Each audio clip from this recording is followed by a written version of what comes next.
Good evening, everybody. Thank you very much for joining us once again. I had to check the date to make sure I'm right. It is March the 16th, 2026, another cold day after a couple of days last week where it was Why 17 is it degrees in snowing Toronto. again? Yeah, it's been raining, it's Why? been snowing, it's been gross, it's been cold. I had to walk to the GO train station to pick up the car today, go to Costco. Oh my God, The I thought I was gonna freeze to death at the side of the road, but I didn't. I survived. Here we are. Welcome to Scouching Live. I'm joined, as you can probably tell, by producer AJ. I guess more of a Yeah. sidekick. Maybe we need to change your name into something more Batman and Robin like, since you're more of No, a come and go as you I ain't no please. bitch. What? Oh, I see. I thought you were talking to your dog because I know you're in the room with your No. dog, Yeah. and you're I telling your ain't dog no not to do a bitch. I'm thing. not Robin. Oh, okay. Well, I mean, yeah, fair enough, I guess. We can be co-equal branches of government, I guess. Yeah. But I'm yes, your vassal. That's, I think, the way to describe it. It's like, AJ is here, ready to stir the pot, ready to mix things up, ready to be yeah, himself. yeah, Um, yeah. that Yeah, I've is recently discovered I'm a troll. Oh, So, recently? You yeah. recently discovered, eh? Okay, got it. I Uh, didn't know I was this trolly of a human being, but hey, now I've fully embraced the troll. whatever floats your boat can float your boat. But welcome to the show. Some housekeeping. We have our last what's it called? The last video room is done. It's uploaded for subscribers. It will be made public on Wednesday, so you can stay tuned for that. And then that means only one thing: we got Scouching Reports on the way. So tomorrow in the Discord server, we'll be doing some office hours, finishing up some data sets. We've got 6 guys on the docket for tomorrow to finish. Hell yeah. Some of the names you know, some of the names maybe you also know if you're watching this show. You probably also know, but normies Yep. won't. So that's If your also team sucks, this is the place to be, exactly. guys. If your team Unless you're the sucks, Leafs, then you don't have a pick because well, your general manager is a moron. Leaf fans, if depending on the Leaf fans will be here for the lottery. Certainly, the Leaf fans will be here for the lottery, And because then they'll leave. they'll leave when they lose the lottery and Boston gets that pick or something, probably in all likelihood. But when even is the draft lottery? I need to know, I don't know. because We that's need to always have a fun. stream set up for I it. know that's always a fun night that we have here. Why doesn't it? Oh, they haven't announced it. Okay. Usually it's during the playoffs. Yeah, it's like usually. the It's during round the one. playoffs. We're still probably a So- ways away. We can't get too so it'll excited too probably quickly. be, what, late April, early May? Yes, something like that. I mean, we'll see. But at the end of the day, fans of teams that are bad, welcome. It's lovely to have you here. Hopefully, this is some sort of respite or some sort of rest stop. If you're, I've been addicted to Slay the Spire 2 lately. If you're on your pathway through Slay the Spire and you desperately need a rest stop after the bludgeoning you've taken all year, this is a pretty good place to take a rest here and there between now and July. So we're ready to have you. We're ready to host you. We're excited. We're having fun. And so video reports on individual players are coming in the coming weeks. And we got some good ones coming. It's going to be a lot of fun to look at some of these guys after a whole season of checking them out. So, AJ, how have you been? It's been a little while since you've been on the show. What's shaking in your world? How's your life? I have been okay, honestly. As much as things for the hockey team I support have been completely in the crapper, and Radko Gudas needs to get out of the league. Yes, that's true. I'm doing okay. Yeah, Nomeo needs to go. It's time. It's time. AJ is really on the Nomeo thing from the little garden gnome looking guy running the Toronto Maple Leafs right now. But it's a bad time to be a Leaf fan, and now there's look, Austin Matthews went down with an injury. They won that game, and they've gotten 3 of 4 points since. So maybe they're fixed. Yay! Maybe that's it. Wow! Maybe they're actually not that. That's so cooked after wonderful. all. Maybe we're not going to get our pick now. We lose our captain, and we're going to lose. We're fully committed to losing our pick. Now I believe that there were some reports from a Leaf-centered podcast. I believe it was James Myrtle today, who said that that while Brad Treliving has one more year on his contract, that it almost seems unconscionable to bring him back for another year after this year is over. So we'll see if there's any truth to that. That sounds like palace intrigue. I think it's crazy to keep him as general manager now. Well, yes, fair enough. But I guess you just ride it out. Maybe he's the lame duck until the end of the year. You know, you got 15. He's been a lame duck left. his whole life. Oh, geez. Oh boy, we're going deep. Bro now. looks like a lame duck. We're cutting deep already. Okay. Oh yeah. I'm not getting hired by an NHL team. I can say whatever I want. It's nice. You can say whatever you want. The rule is once generally, but yes, you can do that. The rule is once. You can say whatever you want one time. But anyway, yeah, all is not. Right, well. I won't push it that far. I gotta say that watching the NHL these days is very, very entertaining because I think it's absolutely unbelievable that the NHL does not seem like they need to change the playoffs structure, by the way, because you have currently, what is it? The divisions here. You're looking at Colorado, Dallas, and Minnesota. All three teams are better than the top team in the Pacific Division. Both it is you're going to be seeing Vegas, Edmonton probably maybe going against one another in the playoffs in the first round. And it's going to be two of the three best teams probably in the West are going to be gone, right? One of the three best are guaranteed to be gone in the first round. So sucks to be like Minnesota, the third seed. Sucks to be in the Central. Yeah, like under normal circumstances, let me see here. The Minnesota Wild would be playing the 6th seed in the West, which is 1, 2, 3. That would be Edmonton. So it'd be Minnesota, Edmonton. I don't know, man. It's very, very bad. I don't understand this appeal of divisions, okay? Like, I'm tired of seeing the same goddamn matchups every single year. Oh, it brings in... I'm tired of watching the same crap over and over again. Yeah, this year the Leafs won't be in it. Haha. But why? Why do we got to play the same teams every time? Why did the Edmonton Oilers have to play the LA Kings 4 years in a row? Like, what is this? We've got Utah. We might have variety. We might get Utah, Anaheim. That's new, right? Anaheim is new. And who's the better team of the two? Well, the Mammoth are technically seeded lower, but they're 3 points behind. And the Ducks are the number one. Oh no, wait, yeah. Anyway, the point is, it's gonna be an experience, I would think. But at the end of the day, I don't know.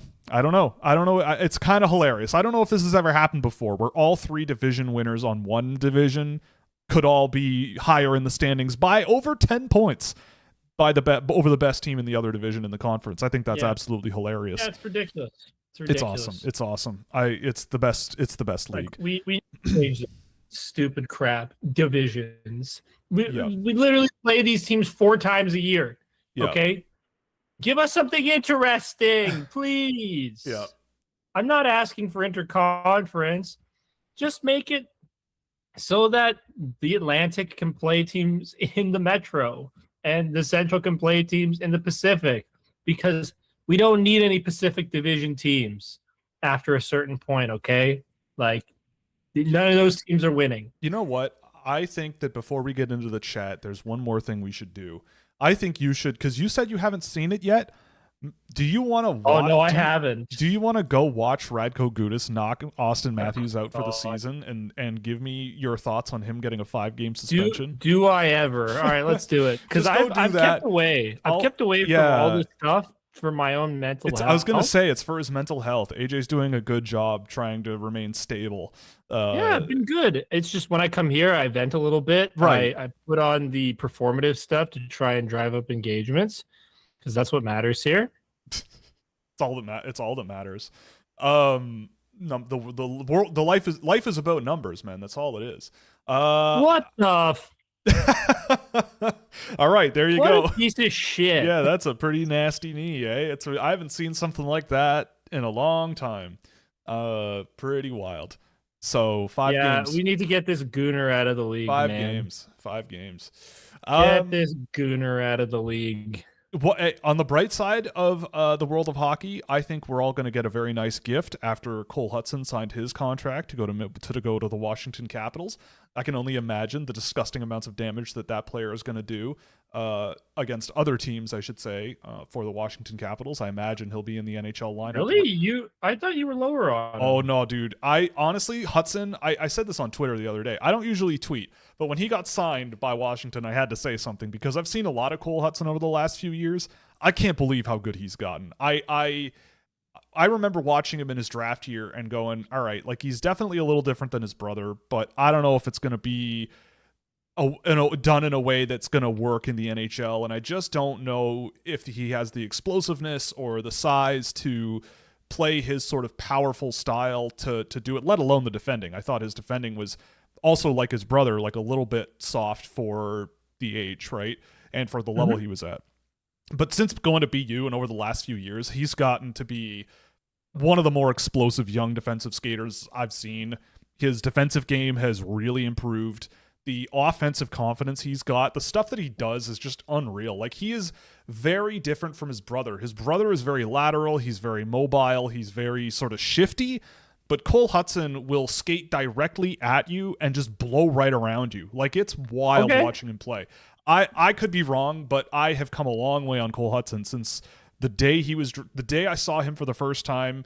I liked him at the end of that year, but I underestimated him for sure. I think that he is going to be a really good defenseman for the Capitals, and I think he's right up their alley. Based on the type of player that they like and the player that they've added over the last few years, that's exactly the type of player that I think is going to thrive there. I mean, he's not okay. So why do you think you underestimated him then? Like, let's get into why your evaluation has changed so much. I think that it's like a matter of trusting the overall approach a player has to the game and trying to reinforce it as best you can, right? Until you physically can't. Like, the way he played in terms of how aggressive he was getting up the ice and challenging guys one-on-one, it's a risky style of play, but I think it is fine in retrospect that he didn't go in the first round because players like that are inherently pretty risky. But in the second round, I don't know if he was the first guy that Washington drafted that year. I want to say he was the second. Oh, I think they took Parasak in the first round, right? I think. And you were very high on that pick, I did right? not I would have taken Cole Hudson every day of the week over Tarek Parasak if that's who was higher on their board. But at the end of the day, Hudson, as a day 2 pick pretty quick, it made a ton of sense to me. And I at the time, I think that the big thing is if you have a kid that has a style of play that is unique, which I think his kind of was for a defenseman, you may as well take a chance on him in the second round. And I think someone mentioned already in the chat that now I've gone through and scrambled my rankings a couple of times. I went through some of my video from my archive over the weekend as well, just because it's ranking season for me. I'm trying to finalize things for the end of the month or at least early April. And someone mentioned that Tommy Blale is in the first round. And honestly, if you want a defenseman who kind of has a similar vibe to a Cole Hudson, you might have one in Tommy Blale. Like, I think with him, it's a lot of like, I like players who are exciting to watch. And while I think he has a risky style of play and there is a chance that it doesn't work, I still look at what he's capable of and what he does with the puck on his stick and the kinds of confidence that he has. And I just go, you know what? At a certain point in this draft class, do I want to swing as hard as I can on a guy that I think could be a really exciting guy on the back end who might need to develop a little bit and refine things from here and all that stuff and is a little bit on the older side of the equation and playing in a bit of a softer league. But at the end of the day, I just don't really care at this point. I think that he is a really, really, really intriguing player. And when I watched Cole Hudson a bit this year, I kind of go, you know what, in terms of the skating and the shiftiness and the one-on-one attack kind of mentality that he's got, yeah, there's an interesting player there that could be bet on. So maybe I'm overcompensating, but at the end of the first round, do you want your next sort of bottom 6 center, or do you want to take a bet and a swing on a top 4 offensive defenseman who can carry the puck and attack guys one-on-one and move around the ice pretty well. I think it depends on who you ask, but we'll see. I have had a large shift in my list, I think, in that range of the draft over the last few days, but it's also extremely close. That whole range is ridiculously close, and it's very very crazy. But anyway, I mean, there's lots of guys coming in from college hockey and overseas. Eddie Yenborg is coming over from Sweden. Sasha Boisvert is coming to Chicago. Archer, oh no, he's not new. Luke Mittelstadt for Montreal is coming to Montreal, obviously. Some guy named Gustav Scherenberg was signed by Colorado. I have no idea who that is, but he's big and he's from Bowling Green University. I still haven't had time to look at Tyson Gross. I know someone asked about him on Thursday. I have not had time. But you know. Yeah, but I was too busy playing Fortnite. No. I was too busy playing Slay the Spire. No. I saw you playing Fortnite yesterday. I was, yeah. I can do two things at once, or two things over the course of a day. It's possible. Impossible. I actually started reading. I actually started reading a book the other day, which I have not done in a very long time. Actually, it's been quite a while since I started reading a book, and it's a real page turner. Why? There's something called putting in headphones and listening to it instead of reading it. My dad sent it to me. He's on vacation right now, and he's like, "Oh, someone told me about this book, and I read it in like 3 days, and I'm going to mail you a copy." And so my dad sent me this book, and so I'm reading about it, and it's actually quite good. Could I remember the name of it off the top of my head right now? I can't. But it's a very good. It's a very good. Can book. Read the book, can't read the cover. I'm so interested in it. I read the pages instead of the cover. Maybe that's how you take that. Is I like it so much that I didn't even bother to look at the cover.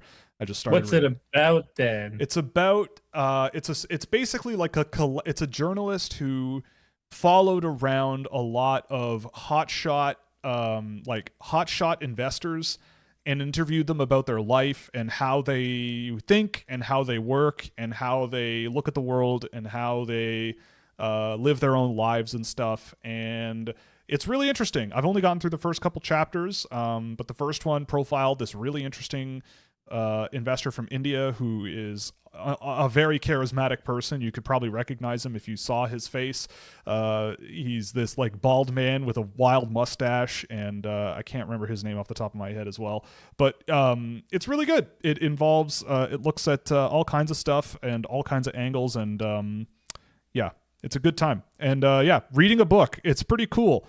And I actually think I like it. I think I like this whole reading thing. So maybe I'll do more of it and not just put the books over my shoulder in my bookcase so it looks like I'm smart like everyone else that has a podcast.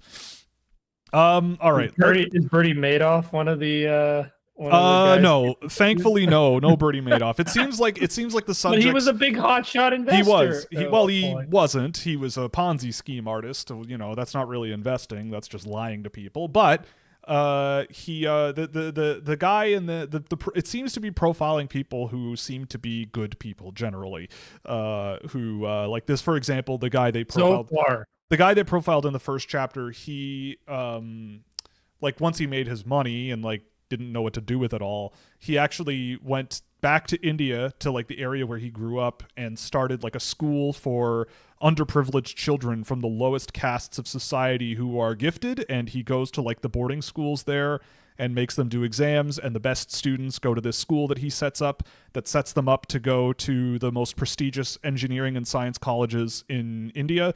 And then all the graduates of those schools are often the ones that get hired by like Google and Meta and all the big tech companies in the world. Yeah, so okay. Essentially, he's made it his life's mission to like take kids from the lowest rungs of Indian society and catapult them to what they deserve to be in, which is a more, you know, comfortable lifestyle and such. So real philanthropist. Yeah, a real philanthropist who's actually doing stuff with kids that's really beneficial. And it's been very successful. So that's very, very good. And it's good. It's a very good book. And if I remember the name of it, I'll tell you, but I can't. So maybe on Thursday. All right. Now it's time to talk about the boy auction. Yeah, let's talk about the boy. Yeah, we're talking about boy auctions today.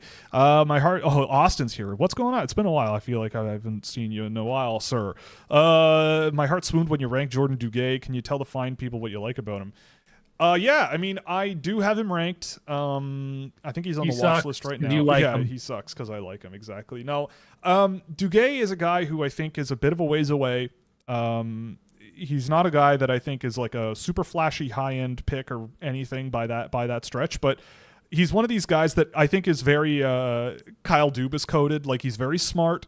He's competitive. He moves the puck really, really well. He keeps his game pretty simple but surgical and sort of precise. And he's one of these guys where he's kind of quiet, but at the end of the game, he set up a couple of scoring chances, had a couple of decent ones on his own, and just kind of chips away at the opponent, and does so in a way that I think it's like, if the fundamentals get better and better from here and a good developmental system picks him up, Washington, for example, you could extract quite a bit out of him. I mean, Moose Jaw did not have the best year. He's a Moose Jaw warrior.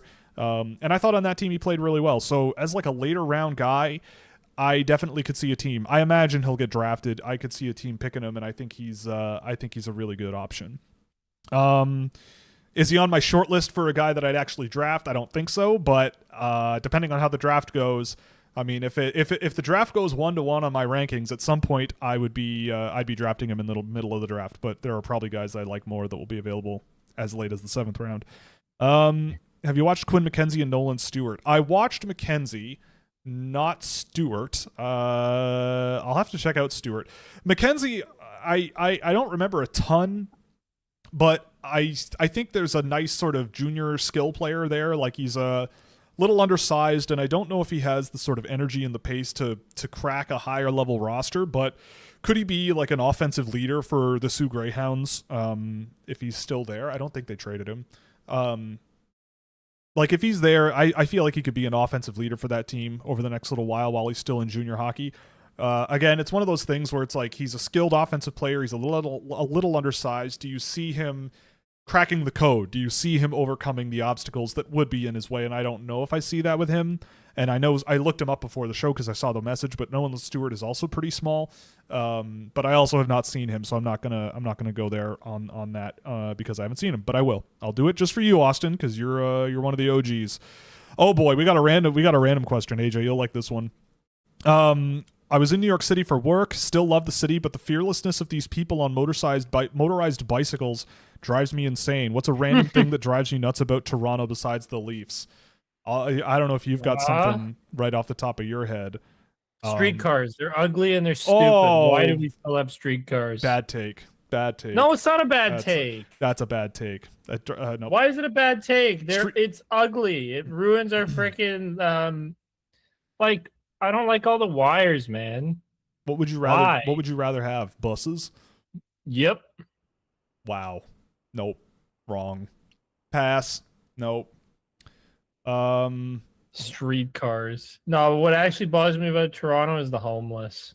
Ooh. I mean, the ones that bother you are annoying.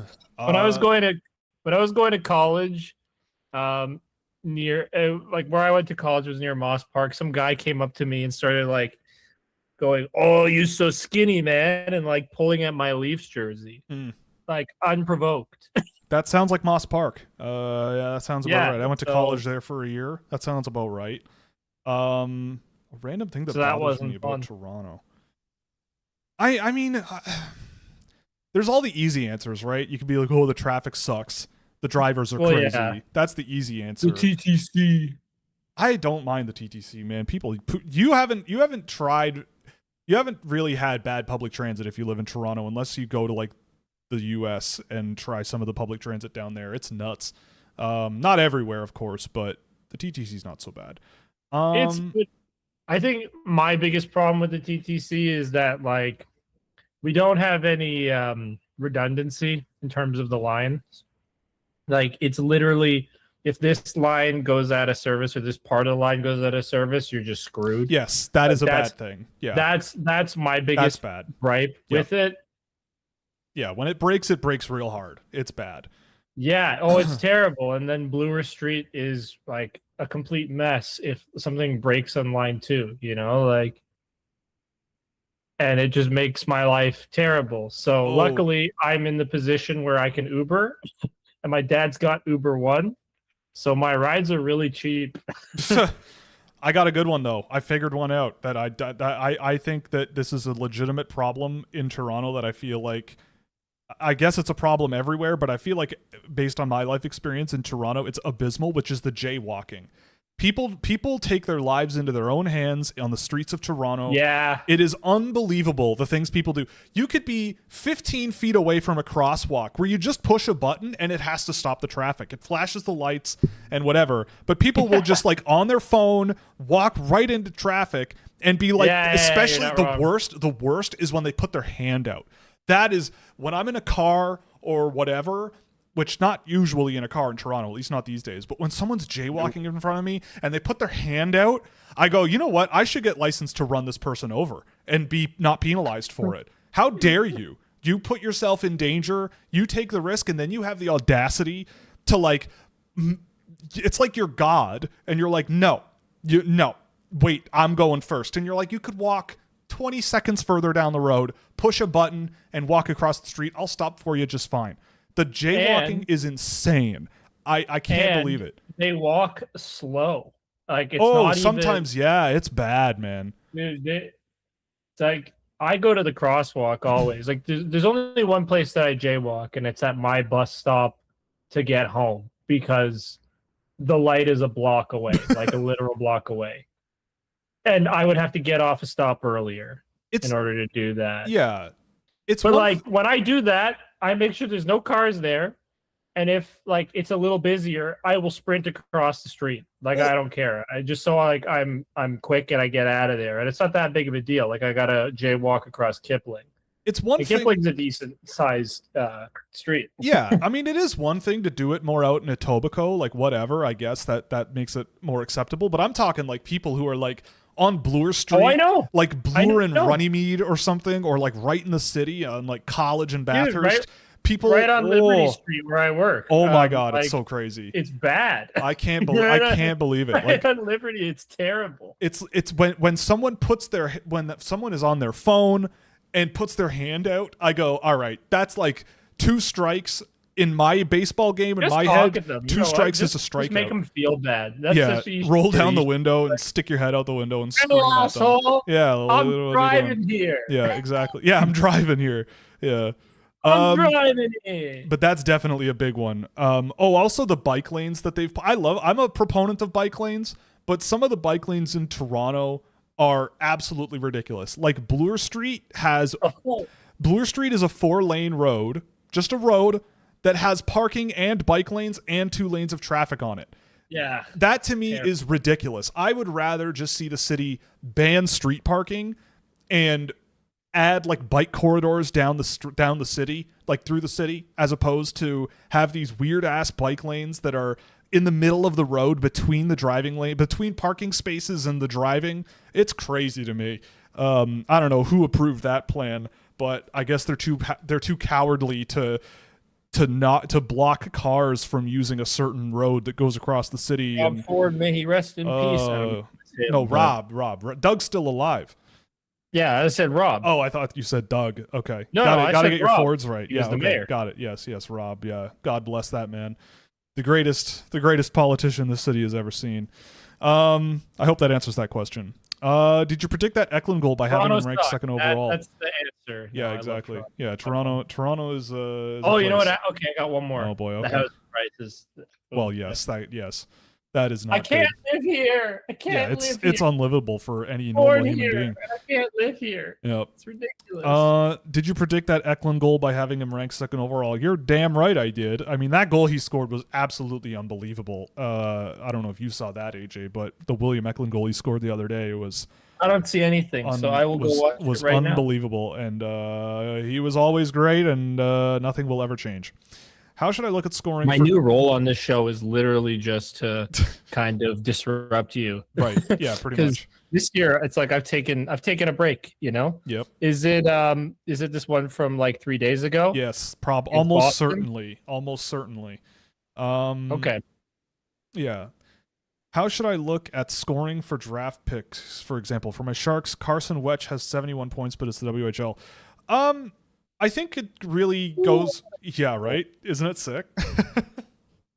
What a guy! And speaking of goals, and points, you shouldn't care. Watch the games. It's easy as that. Well, yeah. I mean, I guess if you're a San Jose Sharks fan and you live in San Jose, you're probably not able to watch much of the WHL. But I don't know. I mean, like, and I don't think you should go out of your way to like obsessively watch Carson Wetch, but I think it's like I don't know. I mean, with production, you obviously expect players to get better, and when they get better, they get put in more position to put points on the board, and when they do that, they put more points on the board.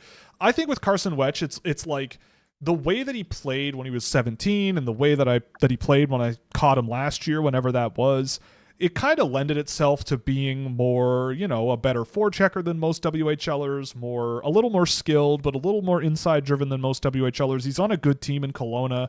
For me, Carson Wetch, though, like never produced or never projected as too much of a producer. I guess the better question to ask is like, what do you think of Carson Wetch? Because I like him. I don't know if he's an NHL player, but I feel like he might be able to get some games. Like he's a guy where he's one of those guys where when you watch him play, you're like, I could see why you'd put a C on this guy's jersey. Like he just plays like a hard-nosed, intense game that is pretty smart, pretty reserved, pretty laid back, but calculated. And there was never anything inherently wrong with his game. It's just, is it enough to be a needle mover in the NHL? Is it enough to stick on an NHL roster? And I don't know about that. And I feel like being a point a game in the WHL as a 19-year-old, like it's not impossible, obviously. Like it's not a 1-to-1 at all, right? And with a guy like Wetch, it might take a bit of time, but I like him. If he got into San Jose's lineup at some point, I wouldn't be surprised. But like a long-term high-end job sticking forever, I don't know about that with him, but we'll see. I like him though. He's come along decently well, and he's about the same as he was when he was 17, just more good. Have you heard any rumors about Trey Augustine, Detroit's jam-packed at goaltender? Do you think he might decide to go back to the NCAA one more year, then go to the UFA? Look, the thing about goaltending is it's never a guarantee, right? And you have John Gibson in net, and that's fine. Obviously, he's very good, and there's lots to like about John Gibson. Of course, no one's gonna tell you John Gibson isn't worth having. But his contract expires after next year. He'll be 33. Cam Talbot is probably gone after this year. I figure a guy like Kosa will be the minor leagues or be the backup next year.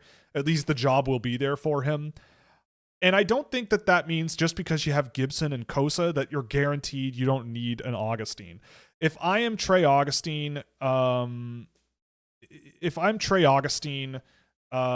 think that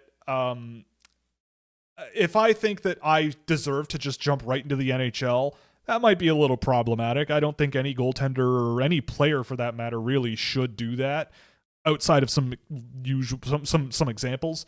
Also, by the way, this season is the last year Justin Abdelkader's buyout counts against the cap for the Detroit Red Wings. I did not know that. That's wild.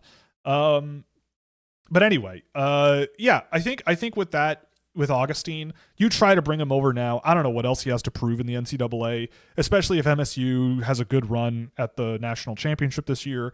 But like if Augustine is like, you know what, it's one more year and I get to pick where I play, then yeah, I mean, I think in that case, I think if you're Steve Yzerman, you are having a conversation with him very soon, as basically the day MSU gets eliminated, being like, all right, man, what's happening here? Like, it's similar to Isaac Howard, where it's like, you got to tell us right now what is going to happen here, because next year we don't want a debacle around your rights or anything. If you're going to sign, and if not, and you don't want to sign here, don't play around, don't play head games with us, and we'll find a place where you do want to sign and make some sort of a deal. Because I bet Detroit would get a lot for him. But that's just a conversation you'd have to have with him, right? Like, I think it's impossible to tell from an outside. I don't have any inside information at all about that. But as far as I know, I mean, it's kind of up to the player, and I think that there's a pathway to him being an NHL goaltender for sure. You know, the lots of successful NHL teams have had 2 number 1 goalies, you know, and if Augustine is that good, if Kosa is that good, then having both of those guys in their 20s, you know, playing it out for who gets to play more when John Gibson is old and retired, I think you could do a lot worse. And you see who ends up the guy that you want to stick with, or you stick with both for as long as you can. I don't know. I wouldn't call them jam-packed, though. I think you still have some room for a guy like Augustine. But if he doesn't want to come, then you look for a move. You look for something to do. How many points does Michelli score next year with the post-Leafs era buff? That's a good question. Probably like 98. A lot. Pain, There suffering, was rumors today that the Leafs aren't going to qualify him and let him go to free agency, which would be very, very funny. Because he seems freaking morons. He seems man. like exactly the type of player that they should want to keep. But what do we know? We have two fossils in the most prominent positions in the Toronto Maple Leafs organization, or two of the most prominent positions: head coach and general manager. These guys should be extinct and in a freaking museum. Heading up. The Leafs need to get older, bigger, and slower, and that will fix it. I think that will do it. That's what they need. Can a meteor just hit those two and like a very, very tiny meteor? Yeah, very tiny. Tiny meteor. That's very it. Accurate, small meteor. Yeah. Yep. Well, you can pray for that when you go to bed tonight, AJ. You can get on your knees and pray go to God. That. I just please God. First of all, I do not believe in God. Okay. Oh my goodness. So heresy on this show. Unbelievable. What do you mean heresy? Oh my God. Oh my God. No. I don't believe in God. The only thing I believe in is God King Idar Suniev. Yeah. God King Idar Suniev. All hail. It's true. What's up with the hockey writers having Caleb Malhotra at 3 and you guys do nothing but trash talk? We trash talk Caleb Malhotra? I don't think we do that at all. He's at 12 on my list. Also, who? What? Oh wait, no, Tony's at the Hockey News. That's right. Yeah, he is. They all sound similar. Yeah. I don't know. I mean, I would say that I don't see Malhotra as that valuable. But I certainly am not trash talking him, and I don't think I ever have. What have I trash talked? I don't know. But regardless, look, people are welcome to put players wherever they want on their own list. I personally haven't seen the explanation for that. When I watch Malhotra, I see a player that, I think he is part of a group that you could definitely argue to take higher than you have him on my list. Sure, I would not scream and cry about it. But I mean, look, I wouldn't take him at 3. I think that if the Canucks take him at 3, you are awfully optimistic about his projection, but I think it's pretty easy to see him be a decent player in the NHL at the very least. I don't think there's any real question about that with regards to what he does well, how young he is, there's just other players. It's all about what Will values, right? Like, just because we don't like your favorite prospect as much as you like your favorite prospect doesn't mean that we don't think they're good. It's just everything's relative. It's like, what are you saying no to? Yeah, is really the key. It's not, oh, this guy sucks. He's terrible. I can't believe he's here. Nepo baby. All right. The only time I bring up Nepo baby enough, and I've brought it up enough today already for you to be able to figure out what I'm saying. Right. Brad for living. Yeah, but exactly. It's just not necessarily something that he values as highly. So what have you said negatively about Caleb Malhotra other than I don't think he's the third he's the third guy on my board? Well, I think people talk about him like he's like some Patrice Bergeron style elite level two-way center, and I just don't think that that's true. I think that he is more of a pressure absorbing offensive center. Like, I think you maybe are hoping that he's at most like maybe a Nick Suzuki type player where he's okay off the puck, but that skill level isn't that a super high expectation? But that's what I mean. Like that's like the optimist, but you're not, I don't think you're getting like, like the way people talk about him to me just seems very optimistic. And I think he has a lot of tools that will help him a lot in the NHL. He has a lot of abilities that I think project very well. But, I mean, look, the big thing about this year's draft class to me is that it is extremely close between a pretty large group of players. It's very similar to me as 2021. You say this every year, Will. No, it's not like that. I think that is usually the case anyway. But I think that it's I could see a world if someone like Chase Reed at 1 for Corey Pronman last week did not surprise me. because I'm looking at it and going, if I'm an NHL team and I'm putting my NHL hat on and there's a defenseman available who can skate like Chase Reed and whatever, and if I instead am drafting a winger from Sweden who is 5'10", I could see NHL teams going for the Canadian playing defenseman from the United States of America who went to the World Juniors, played pretty well there, is much bigger than that Swedish winger, and I am open to the idea of a whole bunch of things happening this year because this is a soft European. You gotta, if you're putting your NHL hat on, you have to look at it from that lens. You do, sure. And so it's not that I don't like the player. It's just a matter of what you prioritize and what you value. And look, I think there's a lot of really good defensemen this year that I think also just knock them down my list, where I just go, it's hard to find high-end defensemen, and there's, I think, a few really good options available. But if you really love Malhotra and you really want him and he vibes really well with your team, he's not gonna be a disaster, right? I don't think that's the case. I wouldn't be terrified if you draft him. If I've ever come across that way, guys like Mason McTavish was a guy that I had ranked 12th and he went 3. So it's possible that those things have happened before, and obviously people are getting scratched. Well, that's the thing. Everybody's pointing fingers at him now because he's getting scratched. But I'm just saying, there are players that I am a little bit lower on than other people that NHL teams really, really value, and it's just you got to hold on and strap in and see what happens, right? But it's not, when McTavish went 3, I went, yeah, he's physical enough, he's speedy enough, there's a lot of energy in his game, and he'll do something in the NHL, but I certainly didn't think he was ready for the NHL right away. And I mean, there was the pandemic, which kind of colored things a little more difficult, but at the end of the day, I don't remember really trash talking Caleb Malhotra, and I wouldn't be terrified if he was drafted at 3. I just think there's a lot of other players I would probably want over him. But certainly wouldn't, if they were going after, with all due respect, a guy like Simas Ignatavicius at 3, I'd go, whoa, I don't know about that. That's a wild idea, but let's see what happens, right? I don't know. I'm only one guy, man. Lithuanian guy? Yeah, the Lithuanian guy. Good player, but not 3rd overall, I don't think. Yeah, Buffalo's better than the Leafs. Exactly. Times change. Won't be for long. It's Buffalo. Oh boy.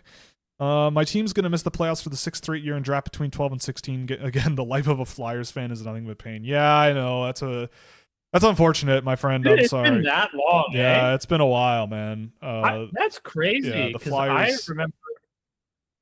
The Flyers are having a rough go of it. I remember when they were their era before was make, miss, and now it's just pure miss. Yeah. I don't know. They're a weird team, man. But hey, look, Denver Barkey's playing for him, and I like watching Denver Barkey in a Philadelphia Flyers jersey. So you got that going for you. So it's not nothing but pain, but there does seem to be a lot of pain. So I empathize. The top 16 teams in the NHL should make the playoffs. I largely agree. I think that would be a lot of fun. It would be, but I'm okay with it just being the conferences. Yeah, it's never going to happen. Stop with this nonsense. Yeah, the way it is now is just bad. Have you heard Sid Sixero's absolutely insane take? I saw he's back doing sports stuff. Take that. Listen. Hang on. Here's his take. That player safety was soft on Gudas because George Parros played his career in Anaheim, so he must be doing them a favor.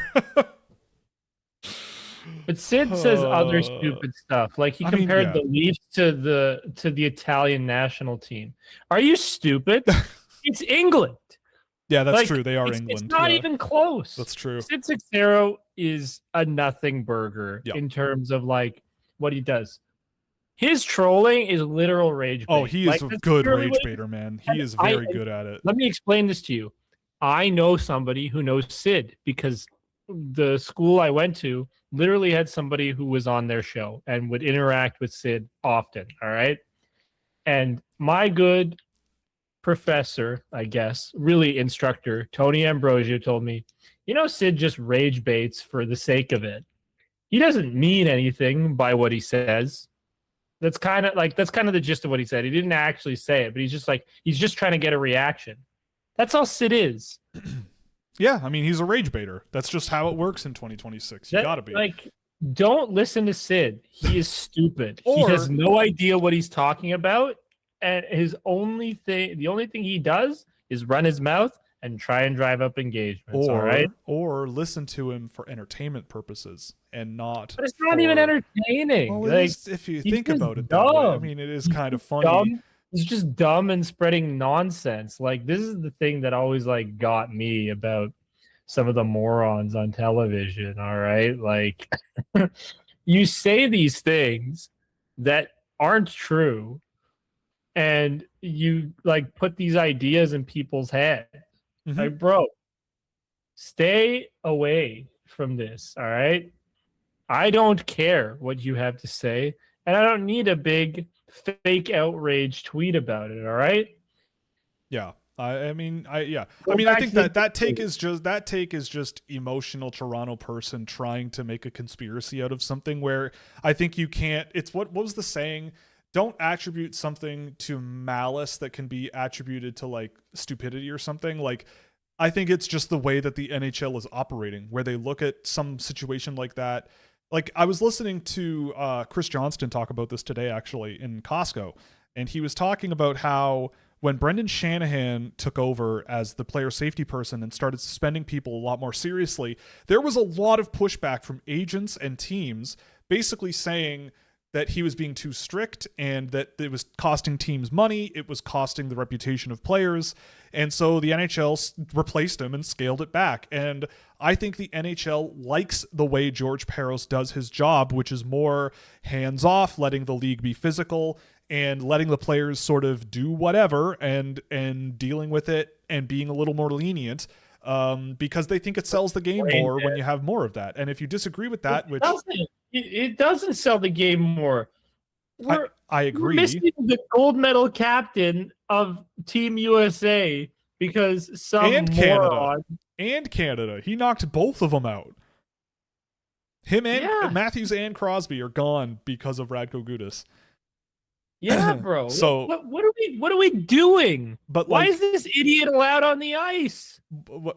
Well, I mean, I don't know. I think that it's a matter of like it's what the NHL He's a gooner. wants. Like, he's a gooner, man. We live in a universe in the NHL where the NHL is thinking that the violence in the sport is what sells it, and there is an argument to that. It isn't. But there's a limit to it, right? Like, there's, if someone is out there, like the fact that it's his fifth suspension and he's been suspended a total of like 25 games across 5 suspensions. What happened to Tom Wilson?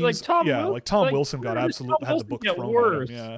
I don't know. It is what it is. I don't know. I would do the job differently personally, but clearly, I'm not working in the NHL. Banned for life. Yeah. Rose banned for life after that. Like that. I would have probably thrown the book at him pretty good. I mean, the other thing that bothered me too. The other thing that really from doing this. I mean, the other stop exactly 5-game suspension. Yeah, like that shitter matters. All right, like it doesn't matter. This is his job to go out there and do that shit. The thing that bothered me though was the talk about how it was who he did it to. Like, it's like if it wasn't Austin, if he did that to like Matthias Michelli, would there be as much of a focus on this and all of that? Like, I'm not sure. And especially from the league's perspective, right? Like, Connor McDavid stepped up and said something, and that's unusual. And it's like and people in the rumors and stuff people are talking about, it's because it's like who did it and who he did it to.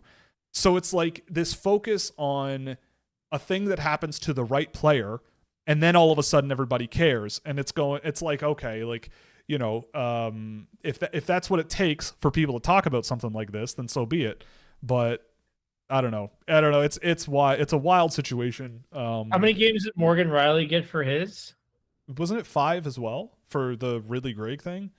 Yeah, how is that? Was it 5? How is it comparable? Was it 5 or 3? I don't know, for a first-time suspension. How is that comparable? I mean, the argument the league would make was that Morgan Riley did it after the whistle blew.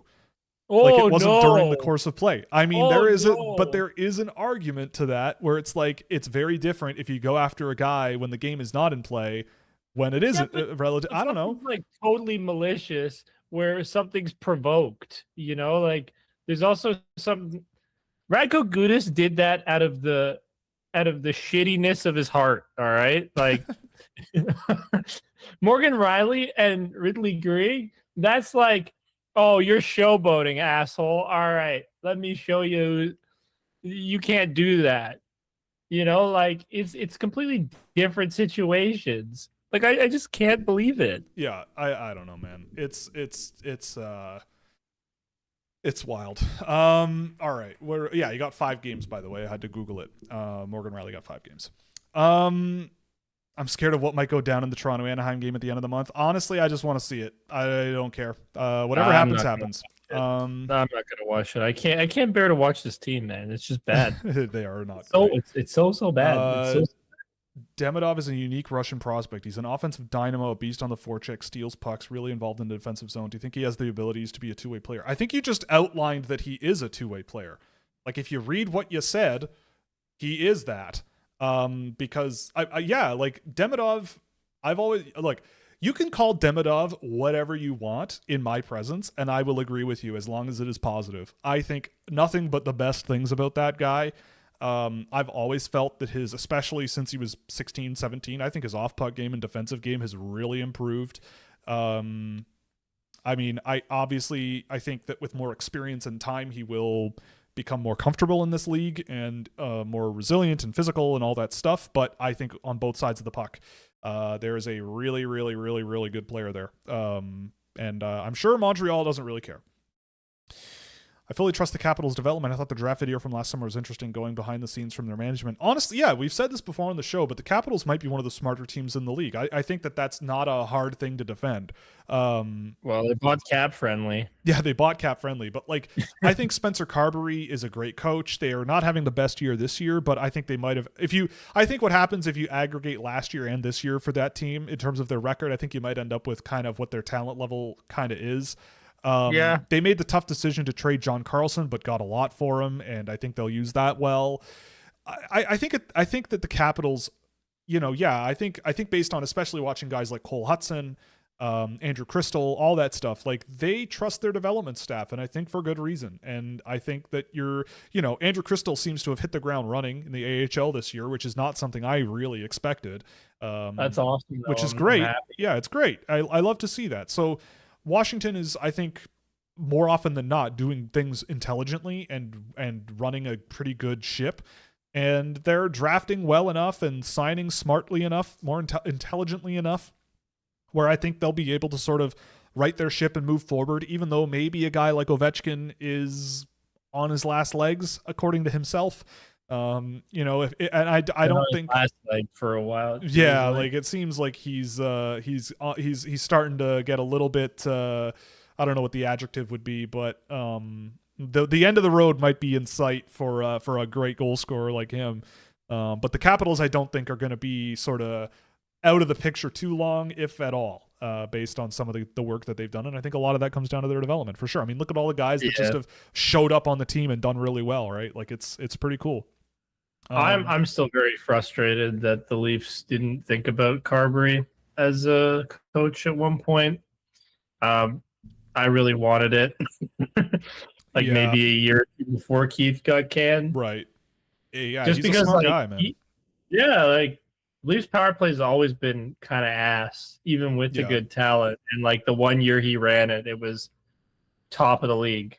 Yeah, yeah. And it ends up being middle of the pack to towards the bottom before and ever since he's been gone. So not that you should glean a lot off of power play, but hey, well, you should have a good power play if you have the firepower Toronto did have. It's kind of inexcusable if you're not the number one power play in the league, basically, right? Or at least top or 3, in the top, in the top echelon. 10, top 10.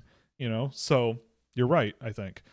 I know you're not a React channel, but I'm curious to see if you've seen Simon St. Laurent's video on Tynan Lawrence. Yes, I don't do that, but I did see that. I haven't watched it yet, but I will just say we'll see how mine turns out. Did he say? Well, I mean, he was very. I would say that the way that he illustrated his distaste for Tynan Lawrence is in a manner that I probably wouldn't have done. But such is life, and I feel differently. I have seen a lot of Lawrence in the NCAA, and I would love to have him on my team. Look, if he's a guy that goes 20th overall or something because everybody doesn't like him, especially after our game tape, I watched that video. I like how he came off. I think that there's a lot that I like seeing players who clearly have a good grasp on their style of play and clearly have a good grasp on what they need to work on, how they play, how they help everyone else, and just have that good sort of team effort. And I mean, I also feel like a lot of the issues with Lawrence, if there are any, are very team oriented. Just watching BU this year, it was rough at times, and I think that he looked more and more comfortable every time I saw him. And we're getting close to the end with him in my data set anyway, but he'll probably be one of the later reports of the year. So might have to be patient, but I will have my own version coming, and it looks like I'm starting to get to be on a bit of an island on him, but that's okay. I mean, I did see he had a couple of points this weekend, so I guess he's good again. I don't know. For now. You're Although only their as season's good over. as your last as your last box his score. season is over. So if he scored points in the last couple games of the year, he's good now, and he'll be at the under 18s, and I imagine he'll play pretty much 30 minutes a game for that team because he is really, really good. And if he's anything like he was at the Holinka tournament this year at the beginning of the year, I think people will go, oh, okay, maybe he is actually kind of good. But we'll see. If he's got a good tournament, Craig Button's moving him up. Yeah. He's getting the button boost. Yeah, he'll be number one. McKenna can't be there. Stenberg can't be there. So we're looking at Tynan Lawrence number one, I think. Imagine the Blackhawks at 3-5 wanting a center. Would you think they select Bjork, Lawrence, or Malhotra? What do they select at 11 through 15? I mean, I get the feeling that they would go for a Malhotra there, which again, like, it would be fine. I like the other two more. But Malhotra is bigger. He's, I would argue, better when the game slows down, better under pressure, quite skilled. There's lots to like about Malhotra. I know it wouldn't be the end of the world at all if I was a Blackhawks fan. But again, like, the Blackhawks do this. They draft guys who I don't mind, but they draft them very early. And if they like him, they like him, and we'll just have to wait and see. If they pick one of those guys at 11 through, or one of those guys, and then at 11 through 15, they have another pick. I mean, you might be able to get a Tynan Lawrence in that range. Like, you might be able to get two of those guys.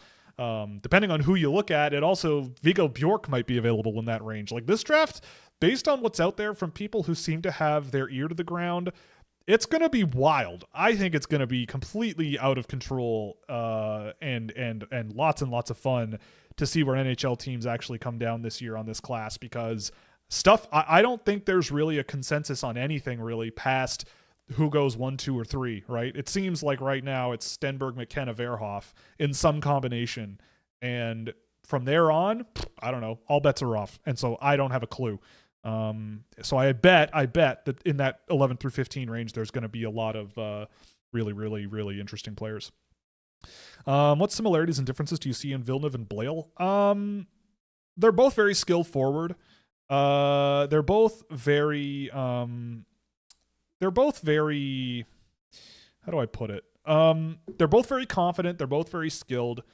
I think that Villeneuve's a more sort of mobile skater. I think Villeneuve has better, like, diverse offensive tools. Blale is much more of a just grab the puck and just go type defenseman. Just skate and attack guys and just and put pucks on net, whereas Villeneuve is a little more inside playmaking driven than Blale. He is a little bit more skilled and shifty in a way. Like, he can slow things down and I think look a little more comfortable in that area of the ice. I think he defends the neutral zone a little bit better than Blale. But also, I haven't seen Villeneuve since he played last in December. So it's been a really long time. But I personally think I see a little bit more of a game changer in a guy like Villeneuve, but Blale, at the end of the day, could they end up in similar roles in the NHL? I think it's possible. What have you thought of Ryan Brown this year in London? Honestly, Ryan Brown is a tough one. I really like him. I want to I don't have him ranked because I just don't think it'll work in the NHL. Like, could he be a Ryan Lomberg one day, just a fourth line? Here's your league minimum contract. Be a good dude and just play 8 minutes and drive everyone nuts. Like, I think he could be like that. He's very, very physical. He's very intense. He's very, very sort of, he's competitive, and I could see why London would want him. And I could see him being a pretty successful player in the OHL. I always really liked Ryan Brown. I feel like someone will pick him. The only reason a team probably wouldn't is because he's 5'10", and he does get pushed around, I think, a little bit too much for a guy his size, where it's similar to like a Pierce Bowie, where he's smaller and just under physical pressure, things kind of collapse a little bit. And I think Brown is similar, but you can't fault the effort for either of those players. And it's just tough to project those types of guys. But I like him. It's not that I don't like the player. It's not that I think he's going to fail in his career. But it's just a matter of the NHL and what that would look like and where he would play. And it's possible, but I don't know. I think it's really hard to tell today. But, go to college, spend a few years there, see how it goes, and go from there. TJ Hughes thoughts. Honestly, I have not thought about TJ Hughes in years. I know he signed a contract, but I couldn't give you a good answer on that. I'm sorry. But Jackson Cover, on the other hand, yes. We love Jackson Cover. Jackson Cover is going to be very interesting. Do I think a team is going to jump on him really, really early and see what happens with him over the next little while? Absolutely. I think a team is going to sink their teeth into that guy and see where he goes in the next few years. 3 years ago, he wasn't even skating. He was like a roller hockey kid. And now he's playing for the London Knights and relatively productive. And again, similar to like, it's kind of similar to Caleb Malhotra, where there are parts of his game that you go, yeah, like if you do this in the NHL, you'll find a job where it's like draw in pressure, absorb pressure, work off of other players, work off of pressure, and just sort of try to make plays with guys all over you. And, don't waste your shooting opportunities, get into scoring areas. Like, his game is very simple and effective and projectable. It's just going to be a matter of like getting filled out, but not too slow, and staying a good step ahead of the guys that he's up against, and remaining physical, but not, but being able to keep up with the flow of play. Like, there's going to be a bit of a balancing act with him, I think, but physical player, competitive, pretty good playmaker for a guy that plays his style. Very, very, how do you put it? Like a very inoffensive player. Like, I'm thinking that a team could, like Chicago drafting Merrick Vanacker in the first round, where it's like, do I think he's a top end guy? Probably not, but I feel like he'll be a player of some kind, and I could see a team jumping up and doing it, and you end up with a guy who can do something in the NHL one day. I'm scaring kids with the reading concept. Exactly. No Nordmark in your top 32. What are your thoughts on him? Nordmark, look, again, similar to Cover in a way. If he goes 14th overall, I guess I see why, but he's kind of, it's similar to why I don't really feel the same things about a Daxon Rudolph that people do about Daxon Rudolph. I really, really, really like Nordmark's on-puck offensive zone vision. His skill level is really good, but he just... It's about that sort of off-puck play. I think that if you watch him in the SHL this year, where he's gotten a bit of a stretch, you see a lot of the holes in his game get really exposed. Like, his off-puck game is very low-end, low pace, and the stick skill is questionable at that level and that speed. He just gets nullified a lot easier when the speed of the game slows down, or when the speed of the game speeds up. And it's a matter of like, I don't know if he's playing down to his competition or what, but it's a matter of like, can you get him to really bring it every shift, right? Not outside of, just not outside the first, not outside the offensive zone, right? I think Nordmark is a guy a team will swing on in the second round based on his upside, based on his skill level and his offensive ability. And I wouldn't draft him going, oh my God, we got a huge steal, but could it turn out to be that way? Possibly, I think, but you're hoping things break right. Like, I like Nordmark. I think at his best, he's been very exciting and interesting. But in terms of his consistency and the energy level and the consistency in his game, I think he's a big question mark. But he's not too far out of the first round on my board. Suppose you're an NHL scout, you have the 3rd overall pick. Are you still advocating for Viggo Bjork, or are you aiming for the most traditional pickup, like one of the top 4 defensemen? Honestly, I think it's going to be Bjork for me. The other day, we were in the Discord server, and I was just bombing around, just looking at a few different players all at one, not all at once, but like one after the other, and it was mostly at the high end of the draft, and just sort of going, let's not track any data. Let's just sort of sit back. And there were a few other people there. And we went through all the big names on the list, right? Stenberg, McKenna, Bjork, Smits, Reed. Who else was on that list? It might have been Verhoff as well. Preston, Malhotra, I think, was on there too. And there was a part of me that after watching Viggo Bjork, I went, is he a guy that might go, like, could be a contender to be the number 1 guy, like, here? I don't know. And then we watched Stenberg and McKenna, and that was a no. That I would still definitely want one of those 2 ahead of Bjork. But you watch how Viggo Bjork plays the game and just how far he's come in his game since last year. And the fact that his brother is bigger than he is and his parents are big-ish relative to him, there's growth potential. Like, if he grows a little bit, his natural style of play will only get better. He is so smart. He is such a good forechecker as well now. His skating ability has really grown. He's such an impressive package of smarts and it's one of those things where he goes to the net and battles for space if you want him to. He'll forecheck if you ask him to. He'll move the puck really well up the ice. I think he's like playing number 1 minutes as a center for Djurgården off and on this year, and that's an unbelievable achievement on its own. He's an 08, 2008 year. Stenberg and McKenna are 07s. Smits is an 07. Reed is an 07. Villeneuve is an 07. All these guys are older, and I think Bjork, it's just he's not there yet, I don't think, but I could see him being a real problem. And if it were 3rd overall, it would be really tough for me to make a pick. But if I was forced to keep it, if I were on a scouting team, Bjork would probably be the guy I'd push for the most. I think you get a ton out of him.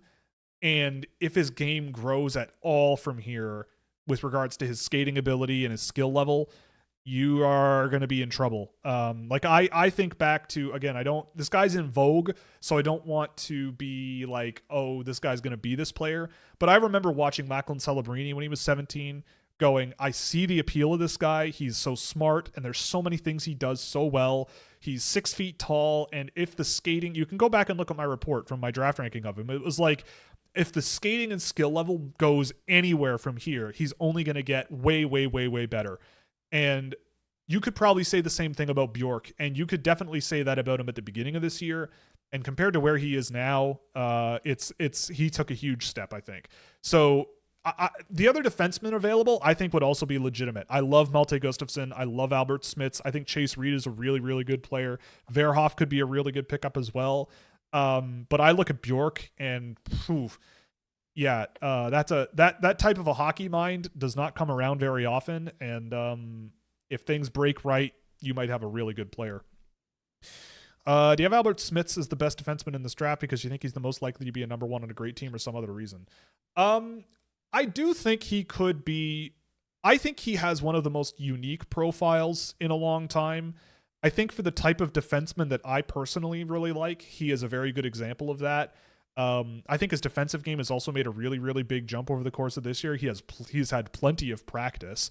It's a matter of also, I think, like how refined his game is relative to the rest of the guys in that range. There are things about Gustafsson's game and Reed's game and even Verhoff's game that I like more than Schmidt's. But in terms of the way that he puts his game together on both sides of the puck, especially after having seen him at the Olympics, I'm bending my own rules because guys like Gustafsson and Reed weren't there.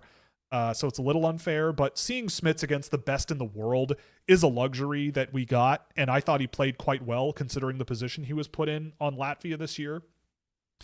I think he's a good sort of off-puck defender now. I think his stick skill or stick checking ability is really good, but he's becoming more and more physical. And the offensive tools, man, like when he steps up from the blue line and sort of spots some, like he's kind of like a shark. And if he smells blood in the water in the offensive zone, he's not afraid to sort of look for that space and try to pinch up offensively. And I love that about any defenseman. And he just seems to do it in a way that I think will just project really well. And, you know, a guy like Gustafson, there's, again, like I said, things he does that I like better. Same thing with Reed. So it's a really tough group to sort of go, well, I definitely want this guy. But Schmitz is the guy that I've always, over the course of this season, gone, I think there's a lot to work on, a lot to build on here. And I think again, like you could end up with, you know, the guy I've compared him to over the years has been like maybe a Brent Burns, but I think he's refined his game a little bit defensively, and I don't know if he'll have those like defensive holes on paper that a Burns had for a long time in his career. But in terms of the overall style of play, I think you've got something like that there, and I love guys like that, and I think Schmitz would be a really good version of that. But, you know, roll a dice, and Schmitz comes up, Gustafson comes up, Reed comes up, even Verhoff comes up. I could hear arguments on those guys all day long. I also love his personality. I also am a sucker for Albert's his personality, especially when he interviewed with us, and just the interviews I've seen of him over the year. I'm a sucker for kids like him. If they want a good D-man on their team. Yeah. I you know, I play lots of defense, you know. Good stuff. I've been on not the best teams.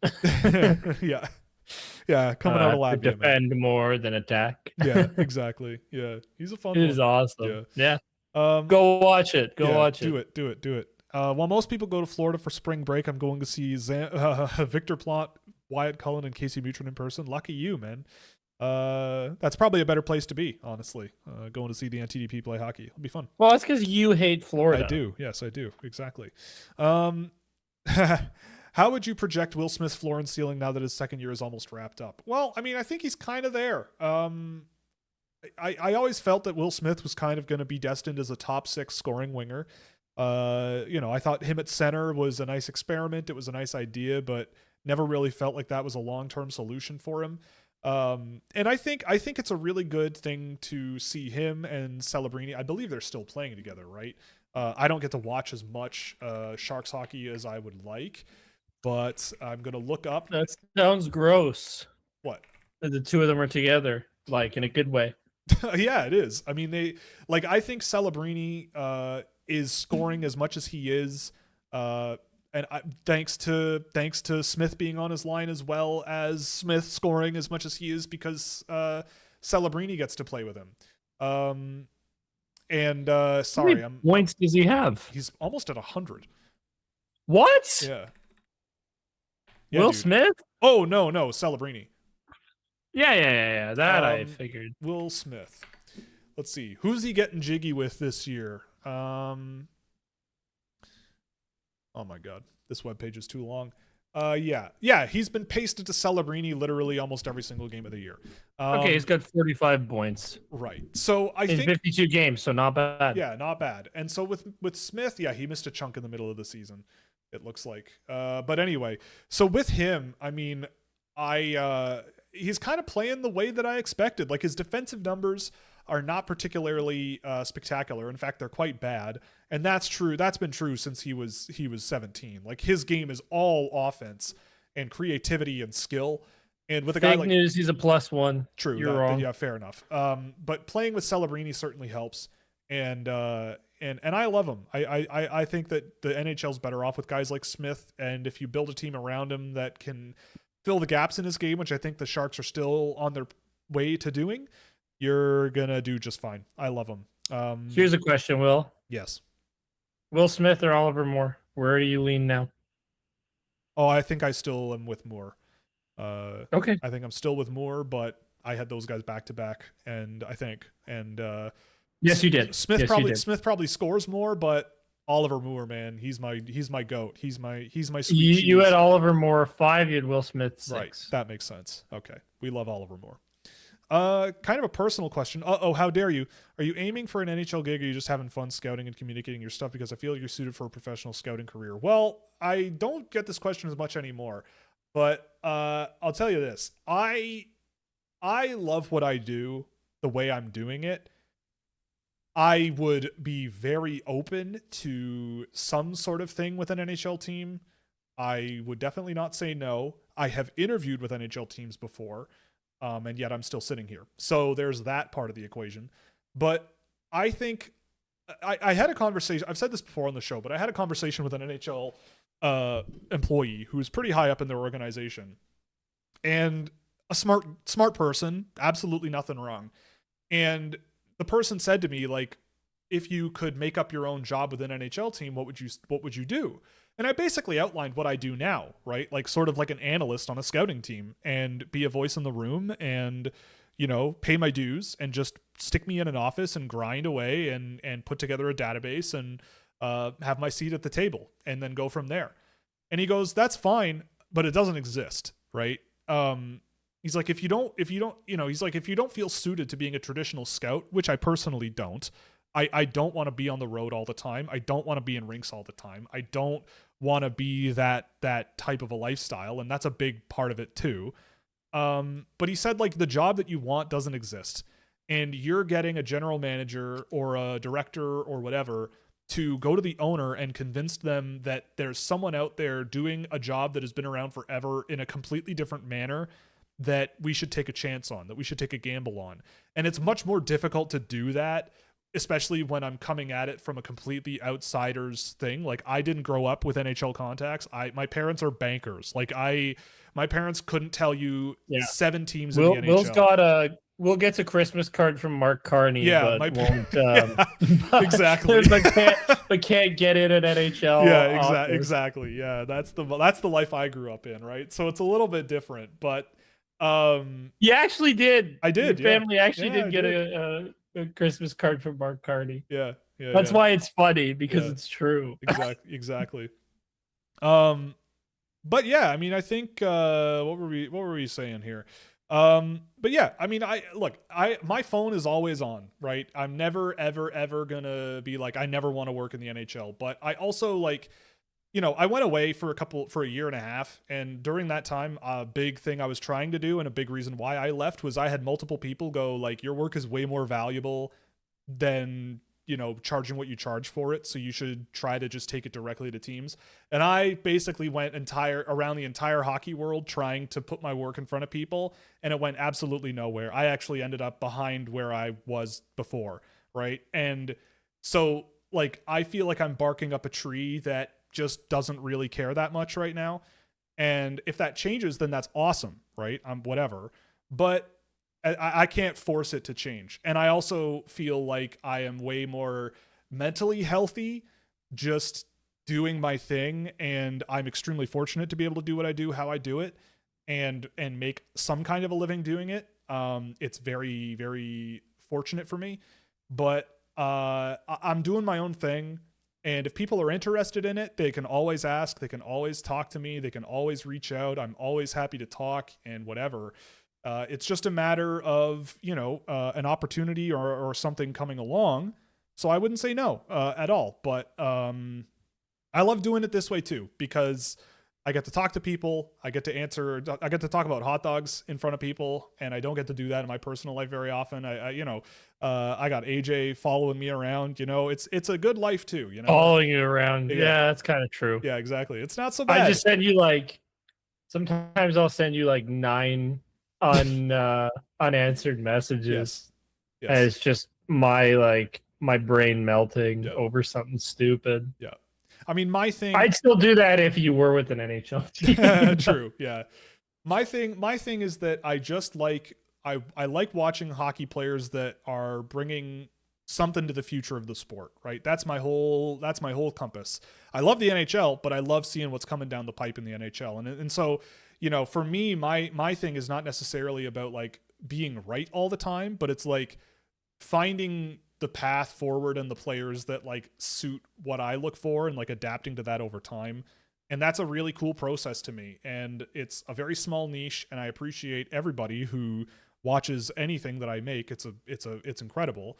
But like if an NHL team called me, which I'm looking at my phone now and it's not ringing, then I would pick up and I would talk. But I've interviewed, like I said, with teams about a traditional scouting job, and it just isn't a fit, I don't think. And that's fine, right? It's not up to me. I'm sure that I also have not, I've made my own mistakes with regards to my work and who I've put my neck out for, and I'm sure that also factors in. But I'm not going to sit here and like moan and complain about it. You just keep your head down and keep moving forward and do the work, right? Like I'm still working my ass off doing all this stuff, and I still everybody enjoy makes it. mistakes that way Well, too. I mean, as well, NHL right? teams have made mistakes too.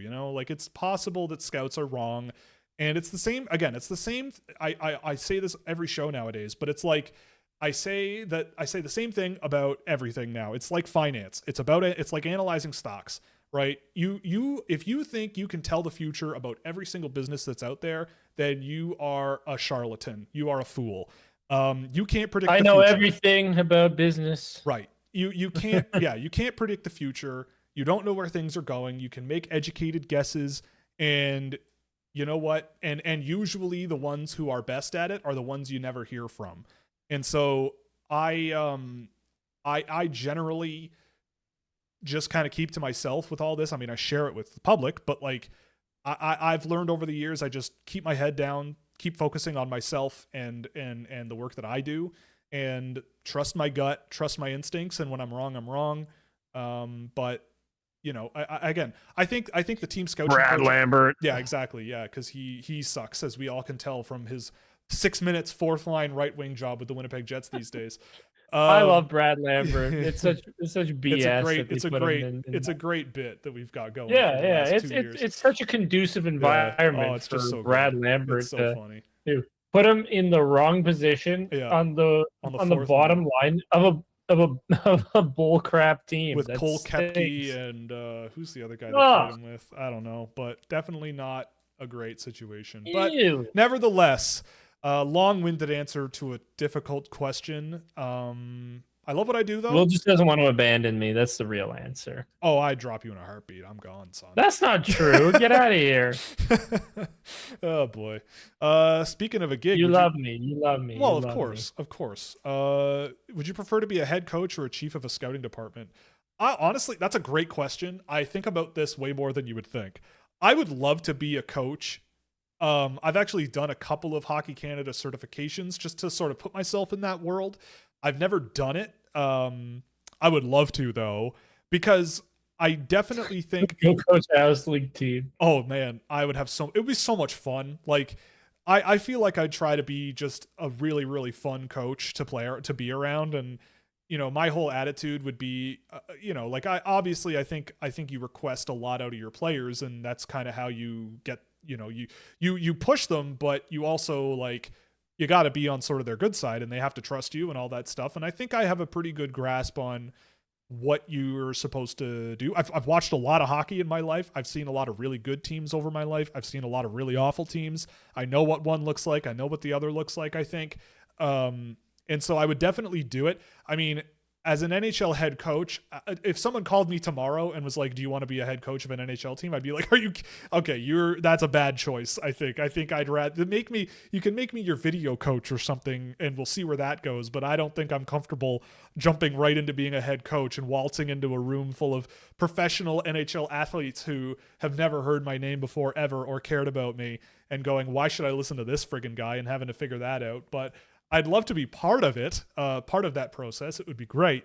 If the Leafs offered you it right now, you have to take it, because at least it's not Craig Berube. Ooh, boy, I don't know if that would go very well. I think that might be a bit of a... Could you imagine Jeff O'Neill having to break down my systems and everything on overdrive every day? That would be bad for my mental health, I think. Could you imagine Nick Kyprios reacting to me being hired? Oh, it would be so good. The clips that they'd run on Sportsnet, they'd make me look like such a clown. It would be awesome. It would be so funny. A man can dream. But I mean, for me, I would think that working in a scouting department makes a little bit more sense right now, at least. But I'd love to coach. It would be a lot of fun. And I think the more I do this, the more of a personality I develop, where I feel like I'd be comfortable just having fun doing it. Right. I think I'm the type of person where you just got to have some fun. Actually, to bring it back to that book I'm reading, one of the big things that I've read in that book so far is like how important it is to sort of find out your core direction, like the way that you kind of want to be as a person and what you're comfortable with and how you become sort of the best version of yourself and like what that means. And I think a lot of that for me is just like having fun and just like keeping things pretty light. But you know, it's not that I wouldn't care about anything, but it's more about having fun and really pushing guys hard, right? Like no messing around, but we're gonna have some fun doing it, you know. And I think that would be mutually beneficial. Yeah, mutually beneficial. You know, none of this you have to earn my approval bump. Yeah, input your ideas. Let's talk about stuff. Yeah. Let's try and make things better. Let's figure out the best course of action, and let's just go out there, work our asses off, and win games. Exactly. That's really the mentality. It's a motivational job. Like you got to motivate the guys, right? You got to motivate. Yeah, you know, you can't like you know, you gotta have your guys have to have your back. They have to want to play for you, man. Exactly. And like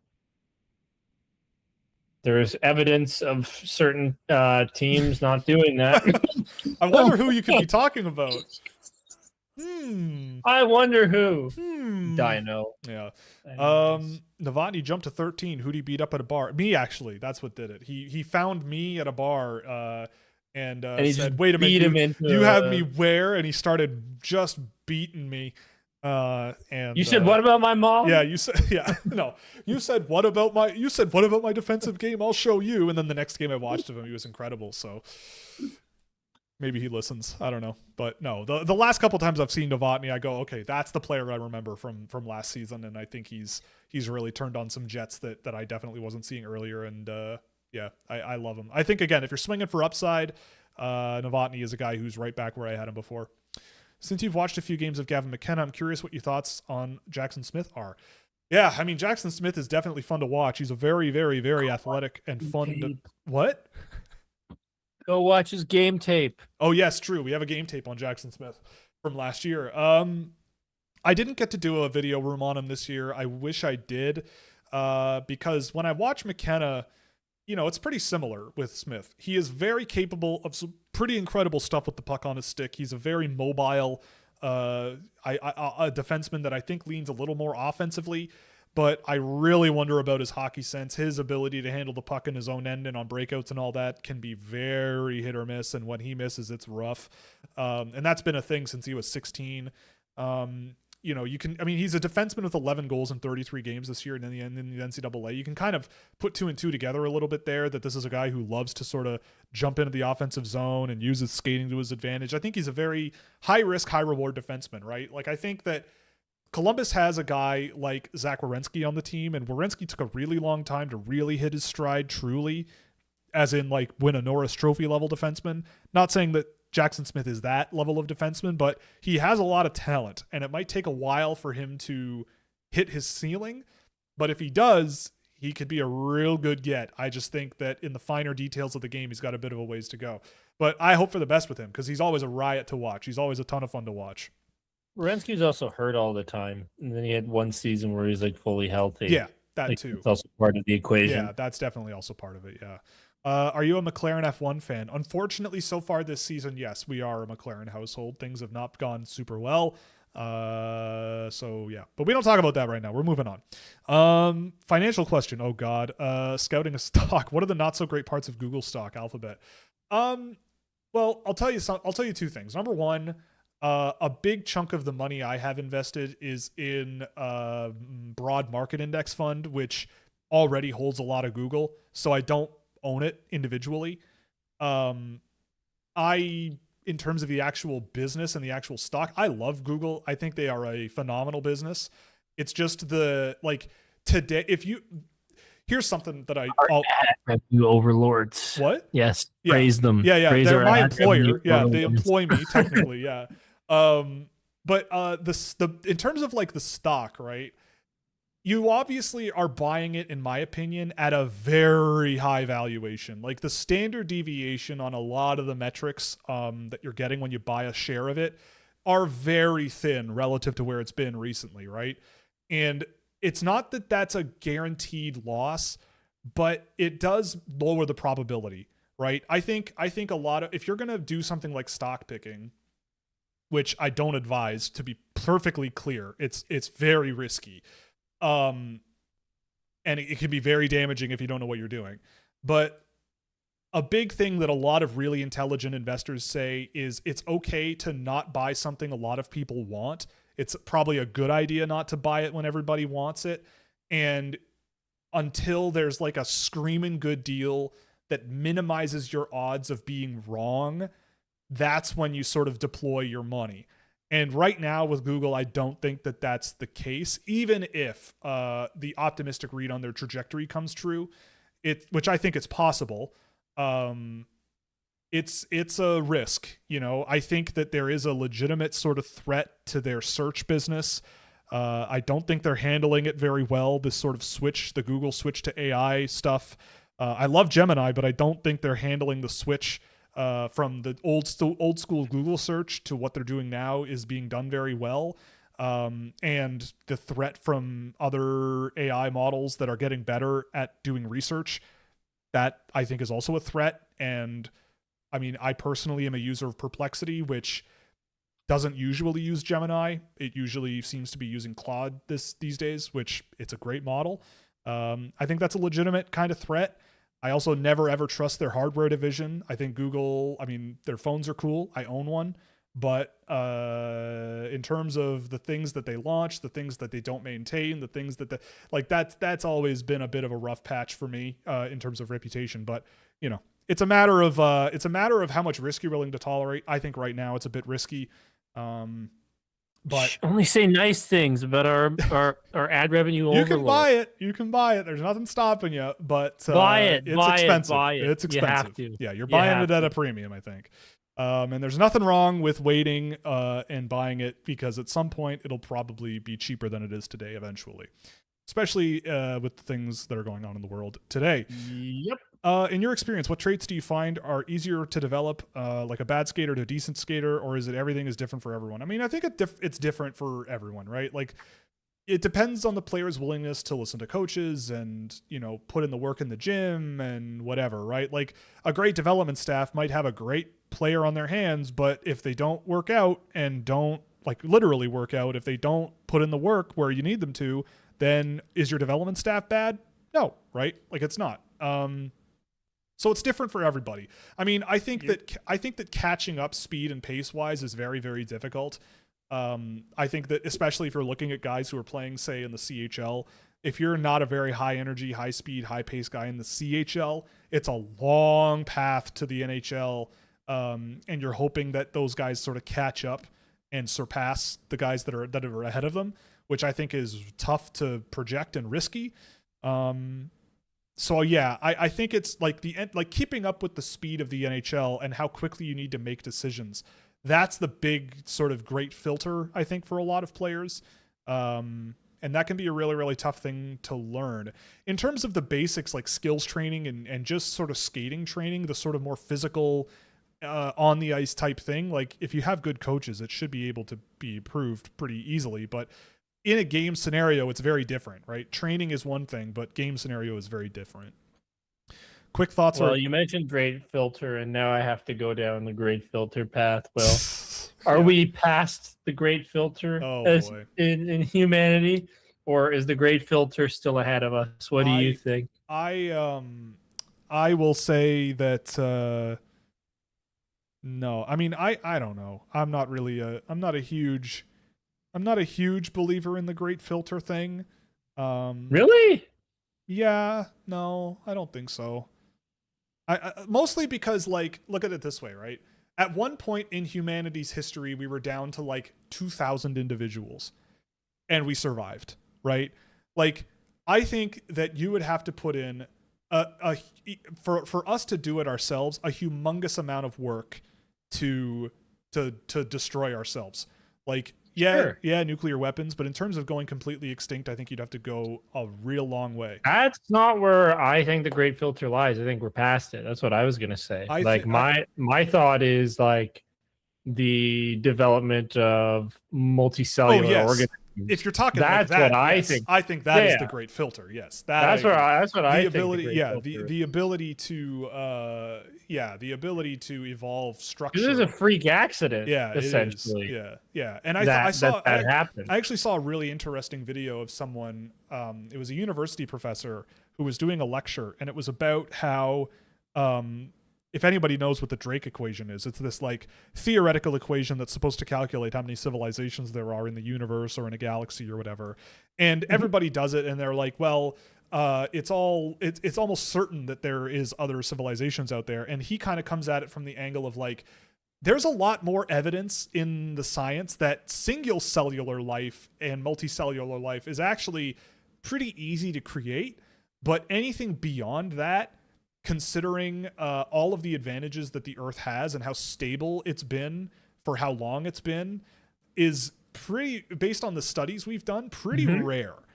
And so it's like, we don't have any evidence that the likelihood of life becoming intelligent is anything more than 0.0000000000001%, right? So it's like, there's no evidence of that. And the science, if anything, paints that life itself is pretty easy to create out of nothing over time, over long enough time periods. But complex life, let alone life aware of its own consciousness, that is more likely extraordinarily rare. And it's not impossible, but the factors that, and he walked through all the factors that have to come into play, that came into play on Earth, that you just kind of go, you know, like even just something as simple as having gigantic planets that gravitationally influence like the Jupiter. inner planets, and keep a gigantic belt of asteroids in place. It's a force field. Like, that's it sucks up a bunch of advantageous thing, right? But also, like, think about all the planetary systems that they've discovered. None of them are as diverse as ours. Like, and we have the largest planetary system known. At least that we can tell. Yeah. I mean, like, but like, they've examined a good chunk of the sky, or like a good chunk of space, you know, using the transit method in order to like detect. I know there's a new satellite they just launched that's but also scan the whole sky, which is going to be pretty interesting rather than a little piece of it. But yeah. But also, like, we're the only planetary system to contain gas planets and rocky planets. Like, they don't have evidence of other planetary systems that contain both, right? I don't think that's true. From what I've maybe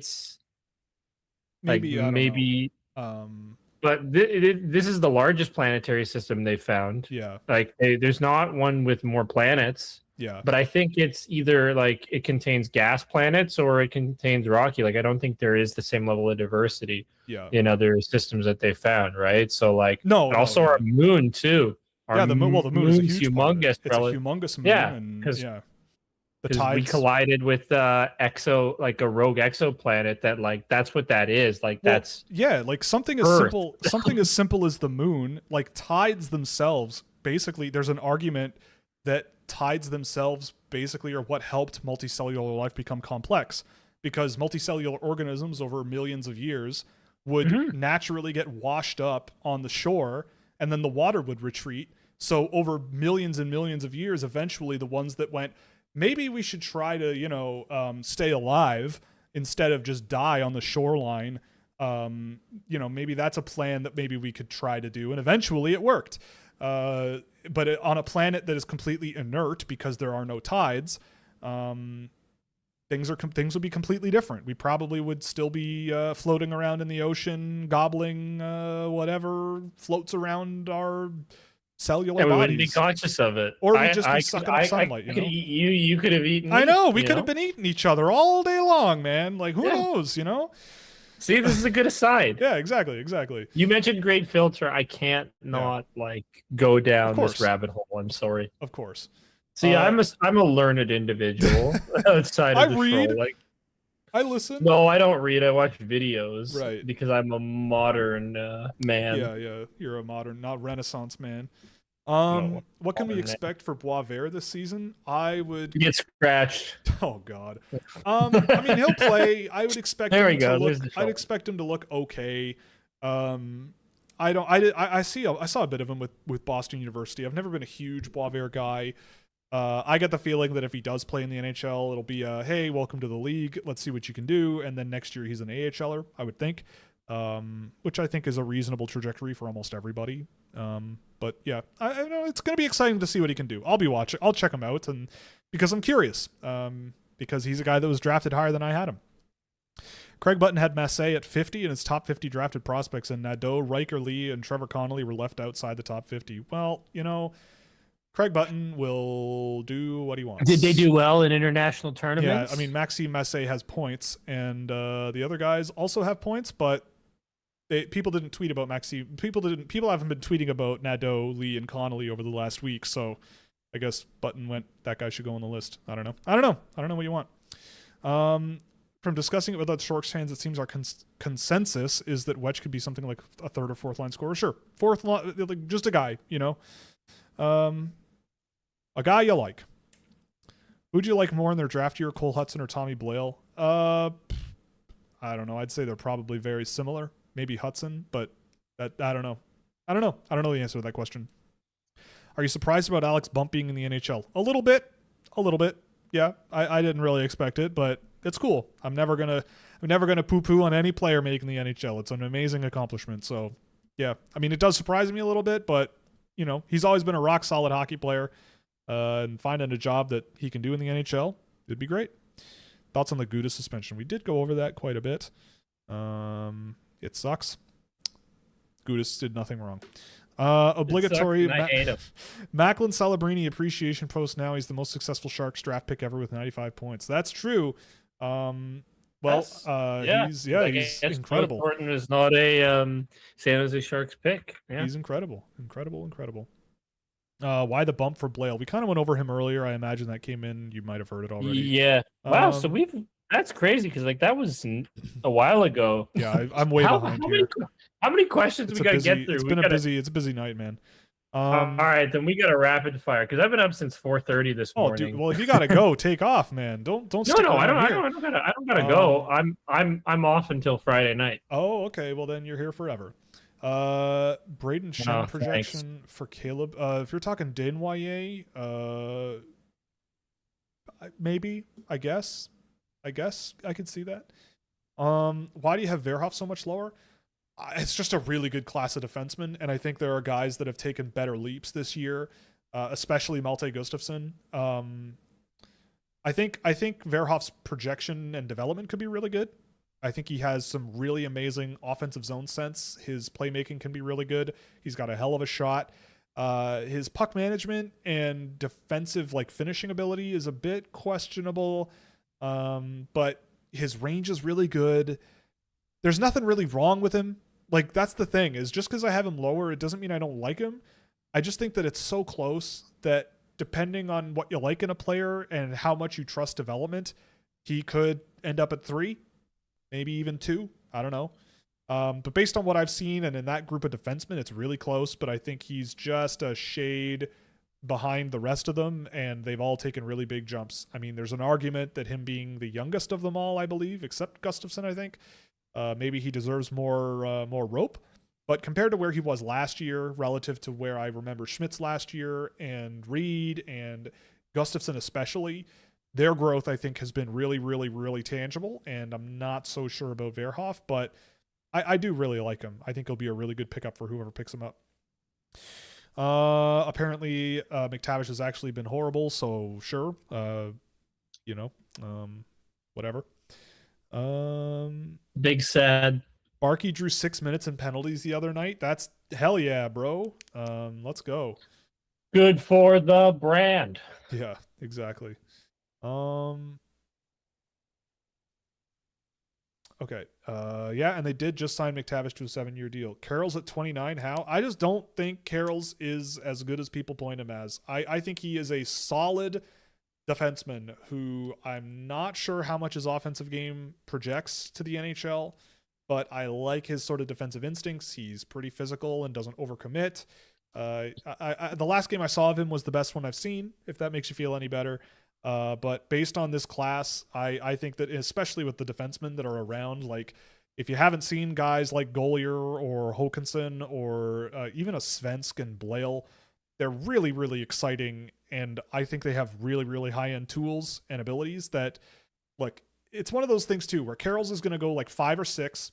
I would not be drafting him in that range. And if I'm wrong, I'm wrong, but he's going to be gone there. So if I have him at 15 or 29 or 160, it almost doesn't matter. For me, I think he's a decent defenseman. I think he's good. I think he's got some really good tools. I think a lot of people just look at his points and go, well, then he's amazing.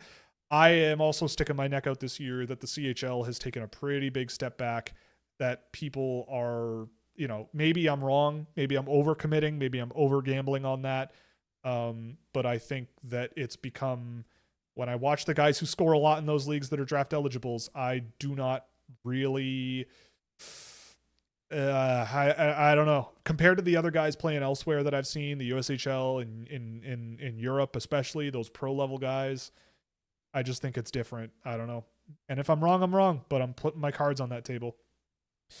Do I need to cry when the Canucks lose the lottery and take Malhotra at 3? No, you don't need to cry.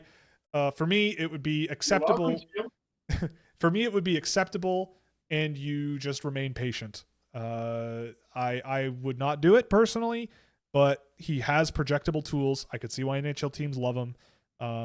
There are many worse decisions you could make at that spot, I would say. Because I'm lazy. Is that our resident Australian who watches the Canucks? No, it is not. Oh, okay. It is not. We have a different Canucks fan in the chat. There's a couple. Yeah, we're starting to get a few. Yeah, we're still getting a few.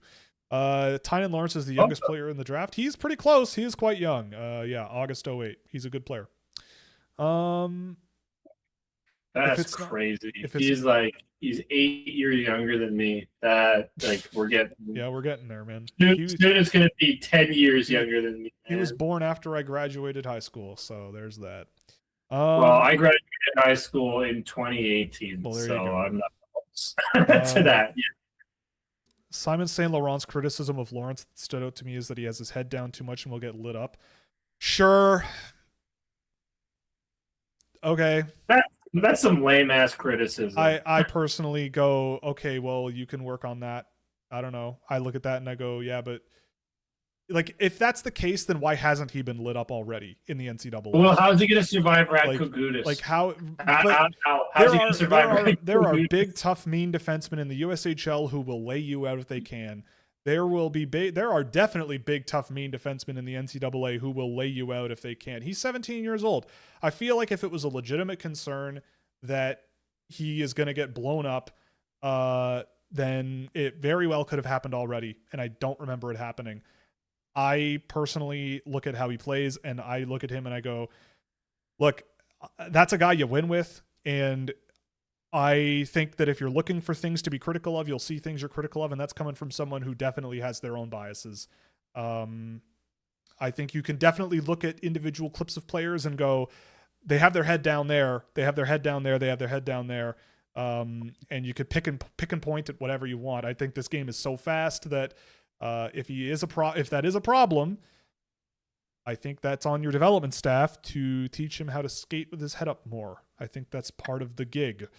But I like the player. Honestly, if that's something that you're shying away from a player, if that's the reason you're shying away from a player, that's pretty pathetic. Well, who are the players that in the NHL?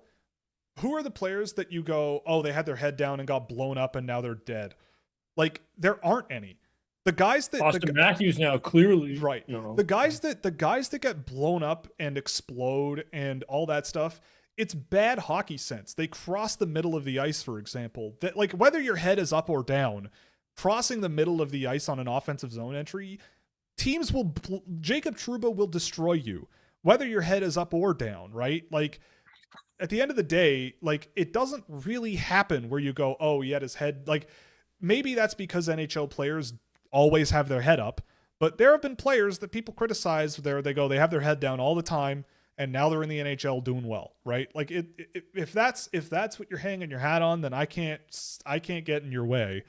But personally, I go, well, I look at the whole package of what you're getting with that player, and I go, I'd rather go, hey buddy, let's work on this, but you're really good, as opposed to go, well, I'm going to draft a worse player because I'm afraid of what might happen to them in 4 years. Like, that doesn't make sense to me. But he sees it differently, so whatever. I remember you liked John Mustard a lot back in the day. Do you think he'll ever get real time in the NHL? I think it's possible. Sure, I like him.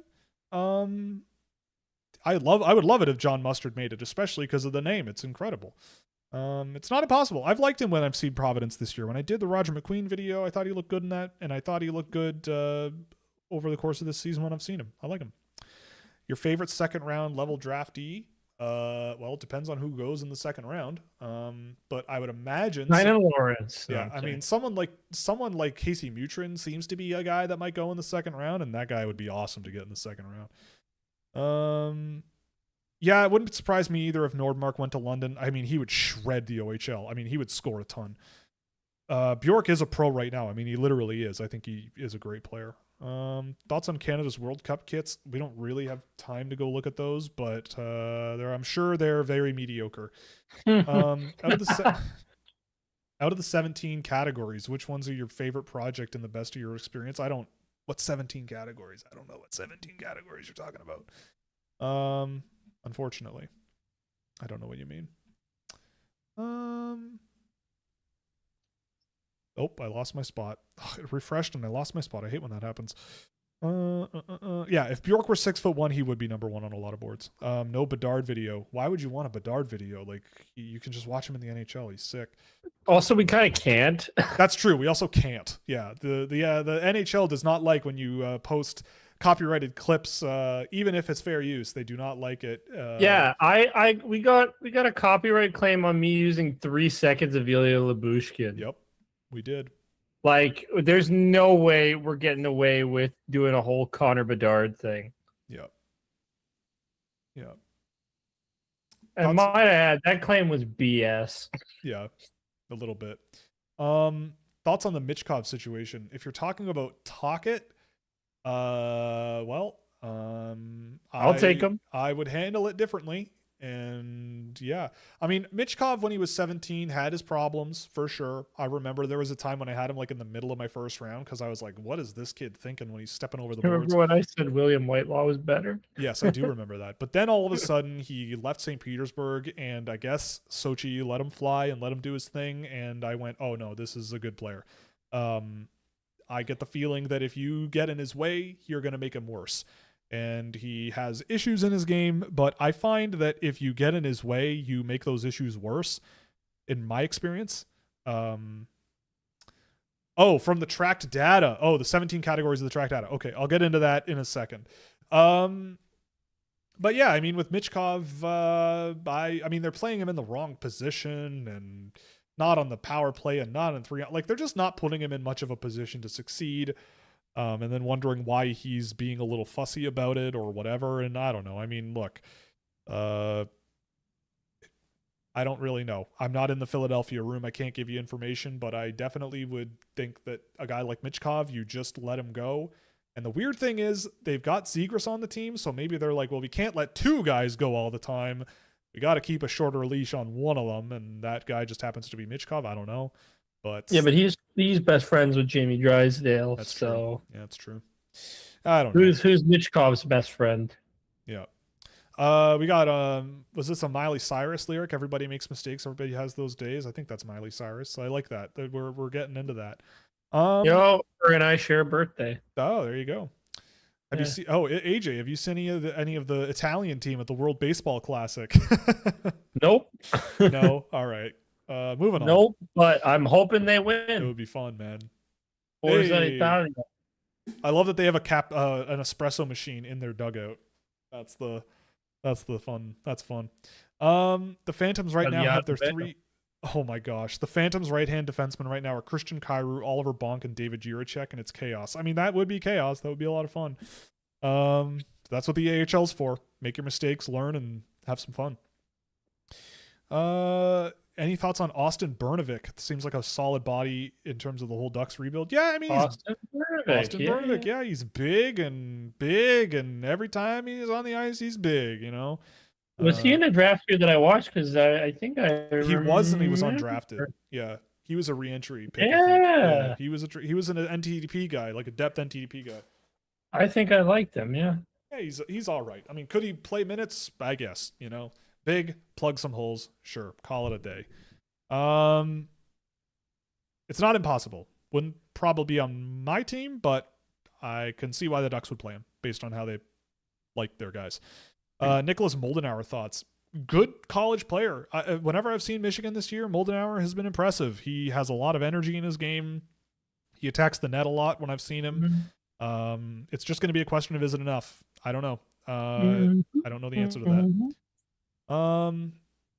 I like that you have Ignatavicius in the first round. Yeah, he's a good player. He's a nice complimentary dude. He's one of those guys that does a little bit of a lot, but nothing particularly incredibly. He's got a bit more of a physical streak in him now. I like how he moves the puck up the ice. If he can keep his game super simple and effective and efficient, then I think he'll be just fine.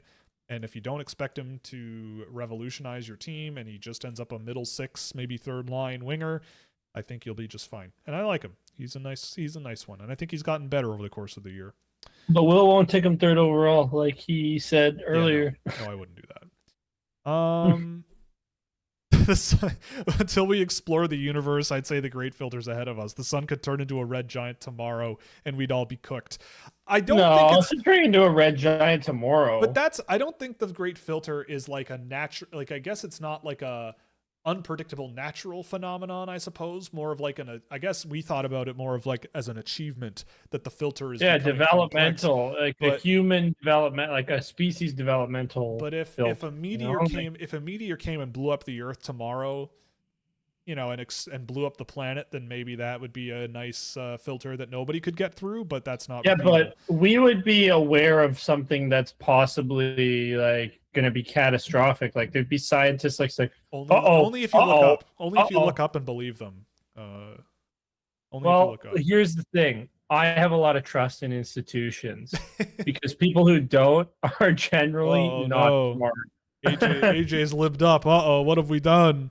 What do you mean I'm lived up? You believe in institutions. You can't trust anybody these days.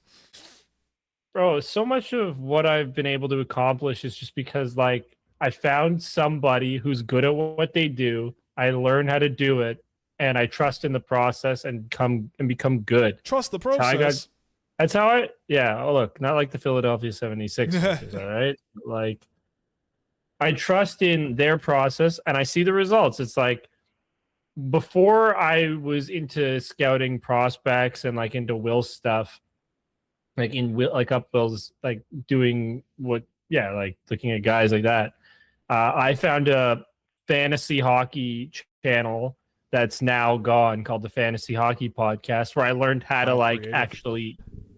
Oh, I know, but like funny enough, we've passed them in sub count, which is kind of crazy to me. Like, but they showed me what it was I needed to do to get good at fantasy hockey, and then I like won out all my leagues that year and went on a tear, right? Like I've done the same thing with fantasy football. Like you find people who are more right than they are wrong, or like even chess. Like I learned a lot from Gotham Chess. Also the late great Daniel Naroditsky, rest in peace, Danya.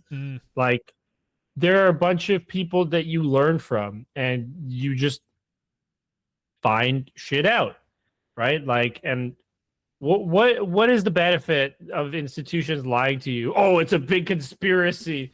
They're pulling a fast one over you. Why? Like, what is the purpose of them lying to you? Like, that is always the thing that gets me, like, when people are like, oh, I don't trust the moon landing. Why? Because why don't you trust that? It would be quite the scandal. Like quite the scandal. Conspiracy theorists. Like, and people always have conspiracy theories when it comes to sports too. Like conspiracy theories when it comes to sports too. Like, oh, the league's rigged. Bro, it is. Get a job. It is rigged. Get a job. Everything is rigged. Everybody has so much time on their hands. They just rig everything all the time. Yeah. They have everything else. Yeah. People are definitely smart enough to rig everything all the time about everything. Dude, people care so little about what goes on, you know? Like, it's true. nobody has that much time and energy to cover up something like that. Like the amount of work it would take to cover up something like the moon landing probably would be more work than actually just going to the moon like a normal Yeah, person. and all the whistleblowers you'd Yeah, have. it would be kind of hilarious. It's kind of hilarious.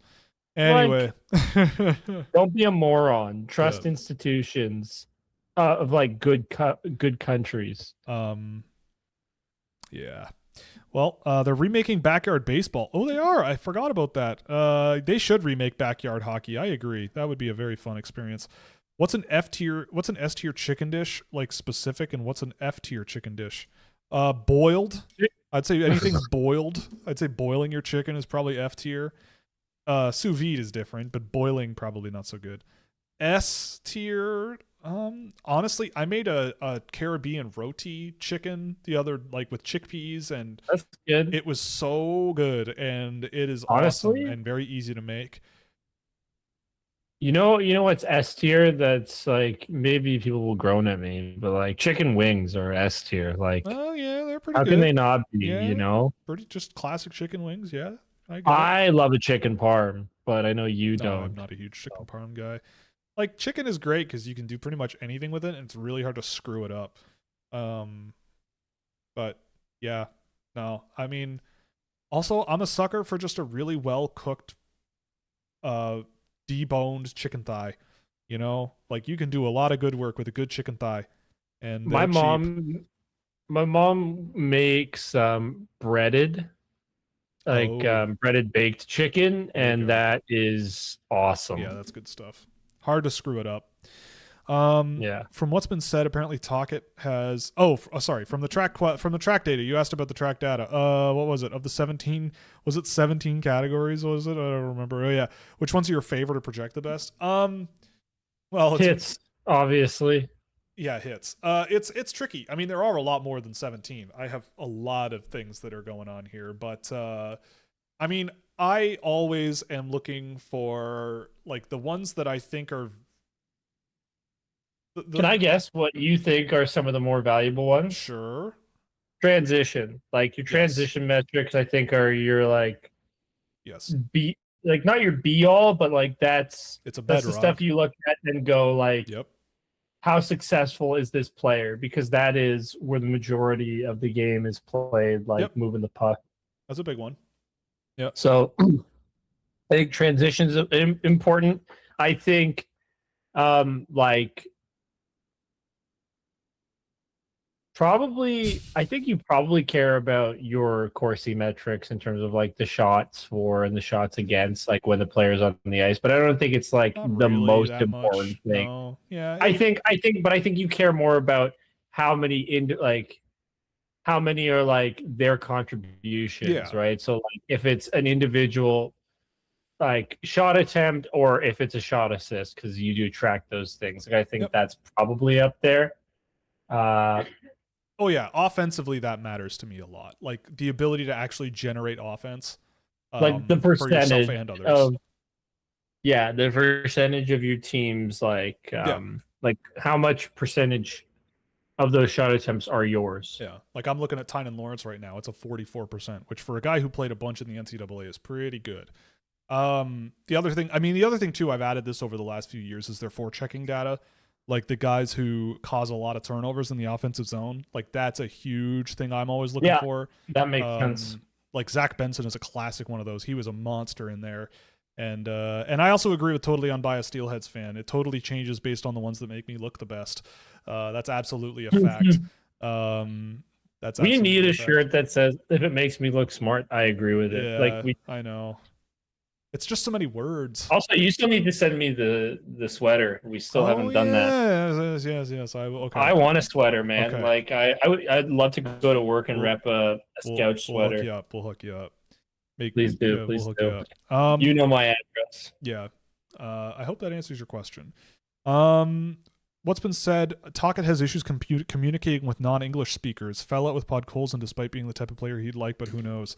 Maybe that's true. I mean, maybe. And I'm sure I don't understand you, so I don't like you. Like I'm sure that's maybe part of the equation, but that's also like on you to fix, right? Like just because you can't communicate with a guy, like, man, download Duolingo, man. You get paid like $40 million. You can pay for a subscription. and learn a bit of Russian. Like it would probably go a long way with him anyway. I mean, you're an NHL head coach, you're probably pretty busy, but if that's the case, then you know, if I can pick up Duolingo before going to Spain and spend a few weeks learning a little bit of Spanish to communicate a little bit with the Spanish people as much as I could, also at times getting myself maybe in a little bit of trouble. I think I'd rather that than just go, I don't know how to talk to this person, call it a day. You hate Duolingo or you think it sucks. I mean, Duolingo's not amazing, but I mean, it's of language learning tools, it's a decent one. Don't you want to learn how to say apple 80 times? And yeah, I mean, it's not. Yeah, some of it is not awesome, but you stick with it long enough, and it's cool. Anyway, when was the last time the CHL's top scorer was draft eligible and not ranked in the first round? I have no idea. I don't know. My whole thesis is that the floor in those leagues has become very low. The best of the best have no reason to stay anymore. Look, like I have lots of data on all of these guys that are really high scoring draft eligibles. Maybe not the defensemen so much. There's a little more evidence on paper that guys like Carroll's and Rudolph deserve some production. But the forwards, by and large, I just think that there's a lot more to the picture that I think the CHL is a really hard league to project guys from nowadays. And if I'm wrong, I'm wrong, right? I'm sticking my neck out. I've said that a million times. I know it's ridiculous. I know it sounds ridiculous. I know it seems ridiculous. But I watch a lot of hockey, and I track a lot of data on these guys. And as much as I like guys like JP Hurlburt, and as much as I like Liam Ruck, especially like doing that Bryce Pickford game, when you have a team that just plays 5 really, really skilled, smart players like those guys, like the Rucks, like Andrew Basha, Bryce Pickford, all on the same line, you look at can you really value a league where one of the better teams in the league wins every game 9-1 or 10-0 or 7-0? It automatically kind of makes you a little bit skeptical. If it doesn't, it should, in my opinion. Bro, they're just better than everybody else. Well, they're yes, on the same level. Yes, but I think that a lot of it's like, I think number one, this class is pretty strong with players that are outside the CHL. Number one, but number two, I just think that it's not the most NHL like environment you're going to find. I think if you look at even USHL games, like they play a USA hockey style, high speed, high intensity, high physicality, high pressure, maybe not as skilled, but there's no time to think there. There's no dilly-dallying in the USHL. CHL, it just like the numbers don't add up, right? You have 60 teams spread across the entire country. They all have 20 guys on them. I don't, they expanded the import rosters for a reason, right? You look at Adam Banach. He went from a point per game guy in the USHL last year to absolutely filthy and dominant this year with the Brantford Bulldogs, right? Like he's very good, but I watched him last year in the USHL and I went, man, the physical play in this league is just a little too much. And now he is just skating circles around everybody in the OHL right now on a really good team too, right? Like it all factors in. But I'm always looking for guys that thrive in scenarios that look to my eyeballs like NHL like scenarios, because one way or the other they're going to get tested. A lot of people always act so blown away and confused as to how Canada, a lot of people act like blown away and confused about how Canada loses in the World Juniors, loses to a team like the Czech Republic, and then rips apart every defenseman that plays on that team, tears their game apart. And to me, it's not really unexpected when you look at how those leagues play. It's just something they're not used to. The Bulldogs, I would argue, the Brantford Bulldogs, I'd argue, are better than the Phantoms in the USHL. But they're a good I think they would be a very good USHL team, like the Phantoms are a very good USHL team as well. I think that they both would be very competitive with one another. But the bad teams in the 10th place team in the USHL relative to the 20th place team in the OHL, I think that there's a huge gap there.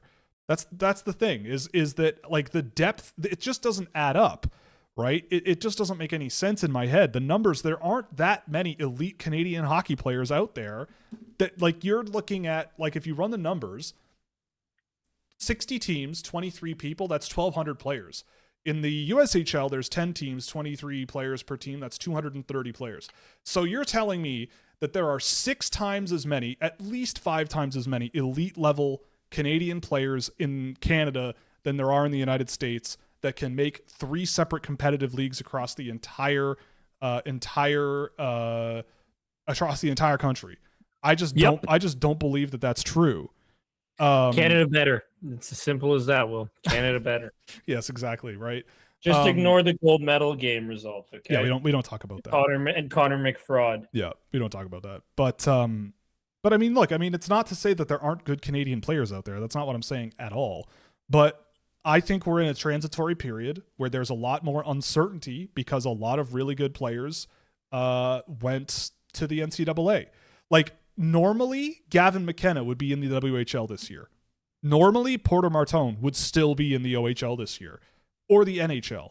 Normally, so many guys who are playing way higher levels of hockey right now would be in the CHL. And that automatically would raise the talent ceiling of the league quite a lot. Look, maybe I'm wrong. Again, maybe I'm wrong. I've seen a lot of these really high scoring draft eligible CHL players, forwards and defensemen, and I got to put my chips on the table. I just don't think it's as competitive as it used to be. And the really good teams that have all the resources, the Brantfords, the Monktons, the Medicine Hats, the Everetts, they are absolute wagons in those leagues because they've accumulated so much speed and skill. And Moncton has gone out and acquired so many Americans. You know, like look at Gavin Cornforth, right? He was like a bottom line player for Boston College this year. And I like Gavin Cornforth, right? He goes from being a bottom line NCAA forward who can't score, couldn't get solid minutes, goes back to Quebec, and he's like over a point a game, right? He just jumps right back. He jumps right back and is automatically a very impactful QMJHL player when he was a non-factor in the NCAA. Like, I think it's just a huge jump nowadays to be bombing around, and college hockey is way better now than it used to be because of the influx of so many Canadian players who normally would be in the ECHL this year or something like that. Not NHL radar guys, but they're playing in the NCAA and they're doing quite well. It's tough. Like I think that just the numbers don't add up. And when so many good players leave, I think when so many good players leave for college, the floor that replaces them, yeah, there's Americans that have come up and played in North America for sure, right? Like I'm in Canada, sorry. I'm sure that also helps. But again, I still look at it as I still look at it as an overvalued market. That's really it. I think that when you look back at the NHL draft over the last few years, a lot of guys that sail through the draft or go undervalued or whatever are in more unconventional scenarios as opposed to just drafting out of the CHL. Maybe, and again, I think this year is a little bit different, and I'm willing to stick my neck out a little bit because I've watched a lot of CHL hockey this year. And I think a lot of players get away with a lot at that level that at higher levels against, like, again, like, see him, think about how much people ripped into me for not thinking Kashan Aitchison was God. And then he goes to the World Juniors and even I thought people were being a little harsh on him, but he was not particularly effective there, I don't think. And so it's like, are we going to wait until these guys actually get challenged against teams that actually want to go out there and prove to the world that they're really good? Like, are we going to wait for that to happen? Points matter, Will. Points sure, matter. Maybe, sure. But at the end of the day, I think that it's just, again, if I'm a developmental agent or something, I want my guys going to the NCAA if they think they're capable, because it's a real test. It's a real test, and staying in the CHL is cool. It's fine, but yeah, I don't know. I'm just. Here's something I just thought of. So how much will that affect the PNHLE models? Does it make it even more unreliable since it's relying on old data? I don't know. I mean, I am going to keep an eye on it. I'm not changing my own math on that this year because I need to see actually how things get borne out. Because again, I could be wrong. Maybe I'm completely underestimating Liam Ruck and JP Hurlburt and all the defensemen and all of this, and it's actually everything is fine. Even though I've got Chase Reed top 10. Maybe he should be number 1 after all. I don't know. But I don't know. I have my thoughts, and I have my video that I can show all of you about all this stuff, right? And the data where, like, JP Hurlburt, I track them against good teams by and large as well. I try to avoid the bad teams as much as I can. JP Hurlburt, every game I've done has been extraordinarily middling in terms of generating offense at 5-on-5. It's very limited. Canada was just bad, and yeah, but like that's what I'm saying, right? I thought HS again. I had to go to his like defense a little bit because I thought people were really going hard at him. But yeah, Canada was not good defensively. Why? Right? Like stop and think for a second. Like you're not wrong. So why? What could possibly be the factor? Aitchison is going to score 50 goals this year. Why didn't he score 10 goals at the World Juniors? Right? Like it's a different circumstance. And yes, it's a small tournament. It's a short tournament and all that. But like you look at we watched that game. We watched that game against the Czech Republic together. And it was so blatantly, clearly obvious how Canada struggled against that team in both games. The first game they played where they won was what, 7-5 or something like that? Like, yeah, it was nuts. It was nuts. And Canada very easily could have lost that game too, right? And like one of those goals was empty net. Yeah. And like, look, like it's not like there's no good Canadian players. I don't want to say that at all. Look at Macklin Celebrini, but look at the path Celebrini took. He went to the USHL, dominated, went to the NCAA at 17, dominated. Now he's one of the best players in the world all of a sudden, right? Matthew Schaefer is a bit of an example that's, in favor of Canada. Hey, did you know I know him? Yes, we do. But, I mean, he's a bit... Sure.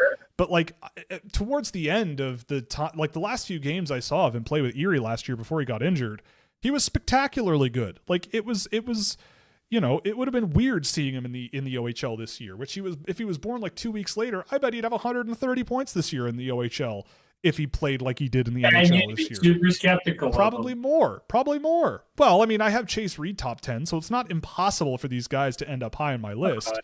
But I think that you have to look very carefully at the CHL. We'll close on this too. We'll close on this, right? Mathis Preston, I talk about him to death. A lot of people then will go, well, why do you like Mathis Preston so much? If points are so easy to get, then why would you? But then you go and watch him, and it's really like you get damned if you do. You get damned if you're damned if you do, and you're damned if you don't. Right? If you do everything individually and score a lot yourself, people will poke and prod at your game and go, you're too individualistic. So you've got to play more as a team. Cool, fine. Well, when Mathis Preston's passing the puck around the ice, and if he's not on the ice with Ryan Lynn, he's got like Tobias Tomik on his line and some guy who's 21 years old and half a point a game in the WHL. Like he's not playing with players that can also help him make an impact. And again, the tracked data on Preston, especially offensively, is excellent. And so it's like it's whereas a guy like a Hurlburt or the Rucks or whatever, it just isn't. So there's a lot transition data like because this unbelievably good. Yeah. Preston's offensive transition numbers are unbelievably good, except for the last game we did where it was the third game in 3 days where he was coming off an injury and he played 22 minutes at even strength. He was excellent. He's been unbelievably good. Doesn't count. No, it doesn't. It makes me look bad, so it doesn't count. Exactly. Just get rid of it and put a new game. Exactly. But yeah, you actually should. No, I'm not doing that. But yeah, no, I just think that there's a lot more to the picture. And I don't know. And if I'm wrong, we'll see, right? Maybe JP Hurlburt's going to win an Art Ross trophy one day. Maybe Liam Ruck maybe they are the next Sedins, right? Like maybe those two are going to score 100 points in the NHL together. Not. Maybe. Guys, maybe. Yeah, but Will's maybe is like the 0.0001% chance this happens. Look, Matthew Rempe is playing in the NHL. Things happen, right? Yeah, he stinks. But stuff happens, right? I'm just saying. Mistakes! I'm just saying stuff happens. And I don't know. I don't have a crystal ball. I'm not predicting the future, but Matthew Rupp, based on my analysis and based on my work and based on my experience and based on watching a lot of hockey from around the world, which is something that I am privileged to do. A lot of people don't have that privilege. You pretty quickly can tell the difference between, say, playing in the CHL and Viggo Bjork playing first line center in the SHL, right? Like, it's a different universe, with different circumstances, and everything's different, right? Were they bad or played a bad game to different scenarios? But like, Canada's junior team this year, they weren't bad. I never said they were bad, but they struggled in very key areas. The individual talent of their best players, Michael Hage, for example, not a CHL player. He was amazing on that team. Gavin McKenna is Gavin McKenna. He is going to score points. Like, they had good players. They had excellent goaltending. But that defense group, I don't think you can deny that group of defensemen did not play up to the standard that a lot of people expected, except maybe me. Like, they're not bad, but in terms of the entire tournament as a whole, I didn't think it was a particularly dominant looking group. You know, I don't know. But yeah, like, when I think people rightfully noticed that there were some gaps there, right? They pulled off a good result. They finished just fine, but it was I don't know. I'll be asked about this incessantly for the next 5 years of my life, and that's fine. But I don't know. I watch a ton of hockey, and I am left scratching my head and screaming at my computer a lot more watching, the Vancouver Giants play the Everett Silvertips and get blasted in shots 50-7. You just want to rip your hair out watching that happen and how it's happening, right? Like, it does happen. That's the Toronto Maple Leaf-esque level of hockey. Sure, that too, right? Yeah. That too, but at the end of the day, it is, like someone mentioned also, like, Chase Reed scores way more in the Sioux than he did in the NAHL before he came to the CHL, right? Like, maybe there's something to that. I don't know. Confirmation bias, maybe. I don't know confirming what, but look, you are the unbiased Steelhead fan. You are welcome to believe what you want to believe. If you're right, you're right. And no, the totally unbiased Steelhead fan. You are welcome. No sarcasm hinted at all. You are welcome to think I am facing confirmation bias. I watch a shitload of hockey everywhere, all over the world, and I don't know. I just think the numbers don't make any sense anymore, and we'll see where it is. We'll see. It's too early to tell, but again, I also think going back to the World Juniors, 3 straight years, you see a team with a very clear game plan how to beat a Canadian team, and they are successful a lot. I don't think that that's necessarily confirmation bias. I think that is the sign that smart coaches go, I think we can beat these guys, and at the end of the day, there you go. Should Canada have their own NTDP like program? Probably. Probably. Yeah. Hurlburt was in the USHL last year as a point of game. Sure. I mean, yeah, cool. I'm not saying that it all 100% is 1-to-1 and everything makes sense. Like, it's not that simple. It's not just like this. I just look at how things break down. And I remember watching Hurlburt last year and thinking the exact same thing. Hurlburt wasn't in my first round to start the year. He was a guy that he's been a very good player, but I just don't. This is also why I don't really care how much guys score. I look at how they play the game. I just look at how they play. It's like people yelling at me about Jordan Dumais for like 5 years. And it's like, you got to look a little bit deeper and see that every individual case is different for different reasons. And it's not so simple as like, well, this guy did well here, therefore it's going to be awesome. And you da-da-da-da-da, There are CHL players I have in my first round. Ryan Lynn, Chase Reed, Tommy Blale, there's all kinds of guys in my first round. Ethan Belchitz is in there. Like, there are Caleb Malhotra. There are guys that I like coming out of the CHL. It's not like it's a disaster zone, but the ones that score the most are a lot of the time the guys that, not a lot of the time, but they don't necessarily have to be the ones that automatically are priority number one, right? So it is what I don't know. Well, it's early. We got lots of time to be patient, and we'll see. Which team will your picks represent, considering the lack of picks from the Leafs? The Leafs have 6 picks this year, my friend. Team Scouching is going to be pretty busy. And if there's anything Team Scouching does pretty well, it's finding guys that go undrafted, but then drafted a year or two later. So maybe there will be quite a few of those this year because they have a 3rd round pick, and that's about it in terms of relatively valuable players. Let's see. Yeah. Oh, sorry. They have 2/3, and then like I'm projecting their picks in, but 2 between 75 and 85, and then 1 around 137, 145. And then a couple between 158 and 175. So a whole lot of guys, and they'll probably go undrafted and suck, and people will yell at me, even though none of them were top 50 picks. But we'll see. No, I'm kidding. And then they'll be on like the Czech team, like Olympic team. Yeah. And also on their World Junior team. Yeah, on their World Junior team, and in Sam Cosentino's first round 2 years after they're draft eligible, going, where did this guy come from? Someone should really pick this guy up. It'll be one of those. Something like that, but no.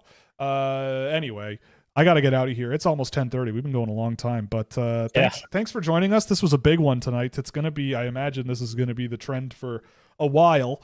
And for anyone who's curious, by the way, I just realized this based on the way I have a little whiteboard in front of me here, that I just sort of write notes on and stuff. The word idiot is on it. So if you think I'm an idiot after all this, don't worry. I have my whiteboard looking right at me, telling me the same thing. So we'll be okay. We'll make it. I dodge. And yeah, we're reinforcing that if that's what you believe. So don't worry. Yeah.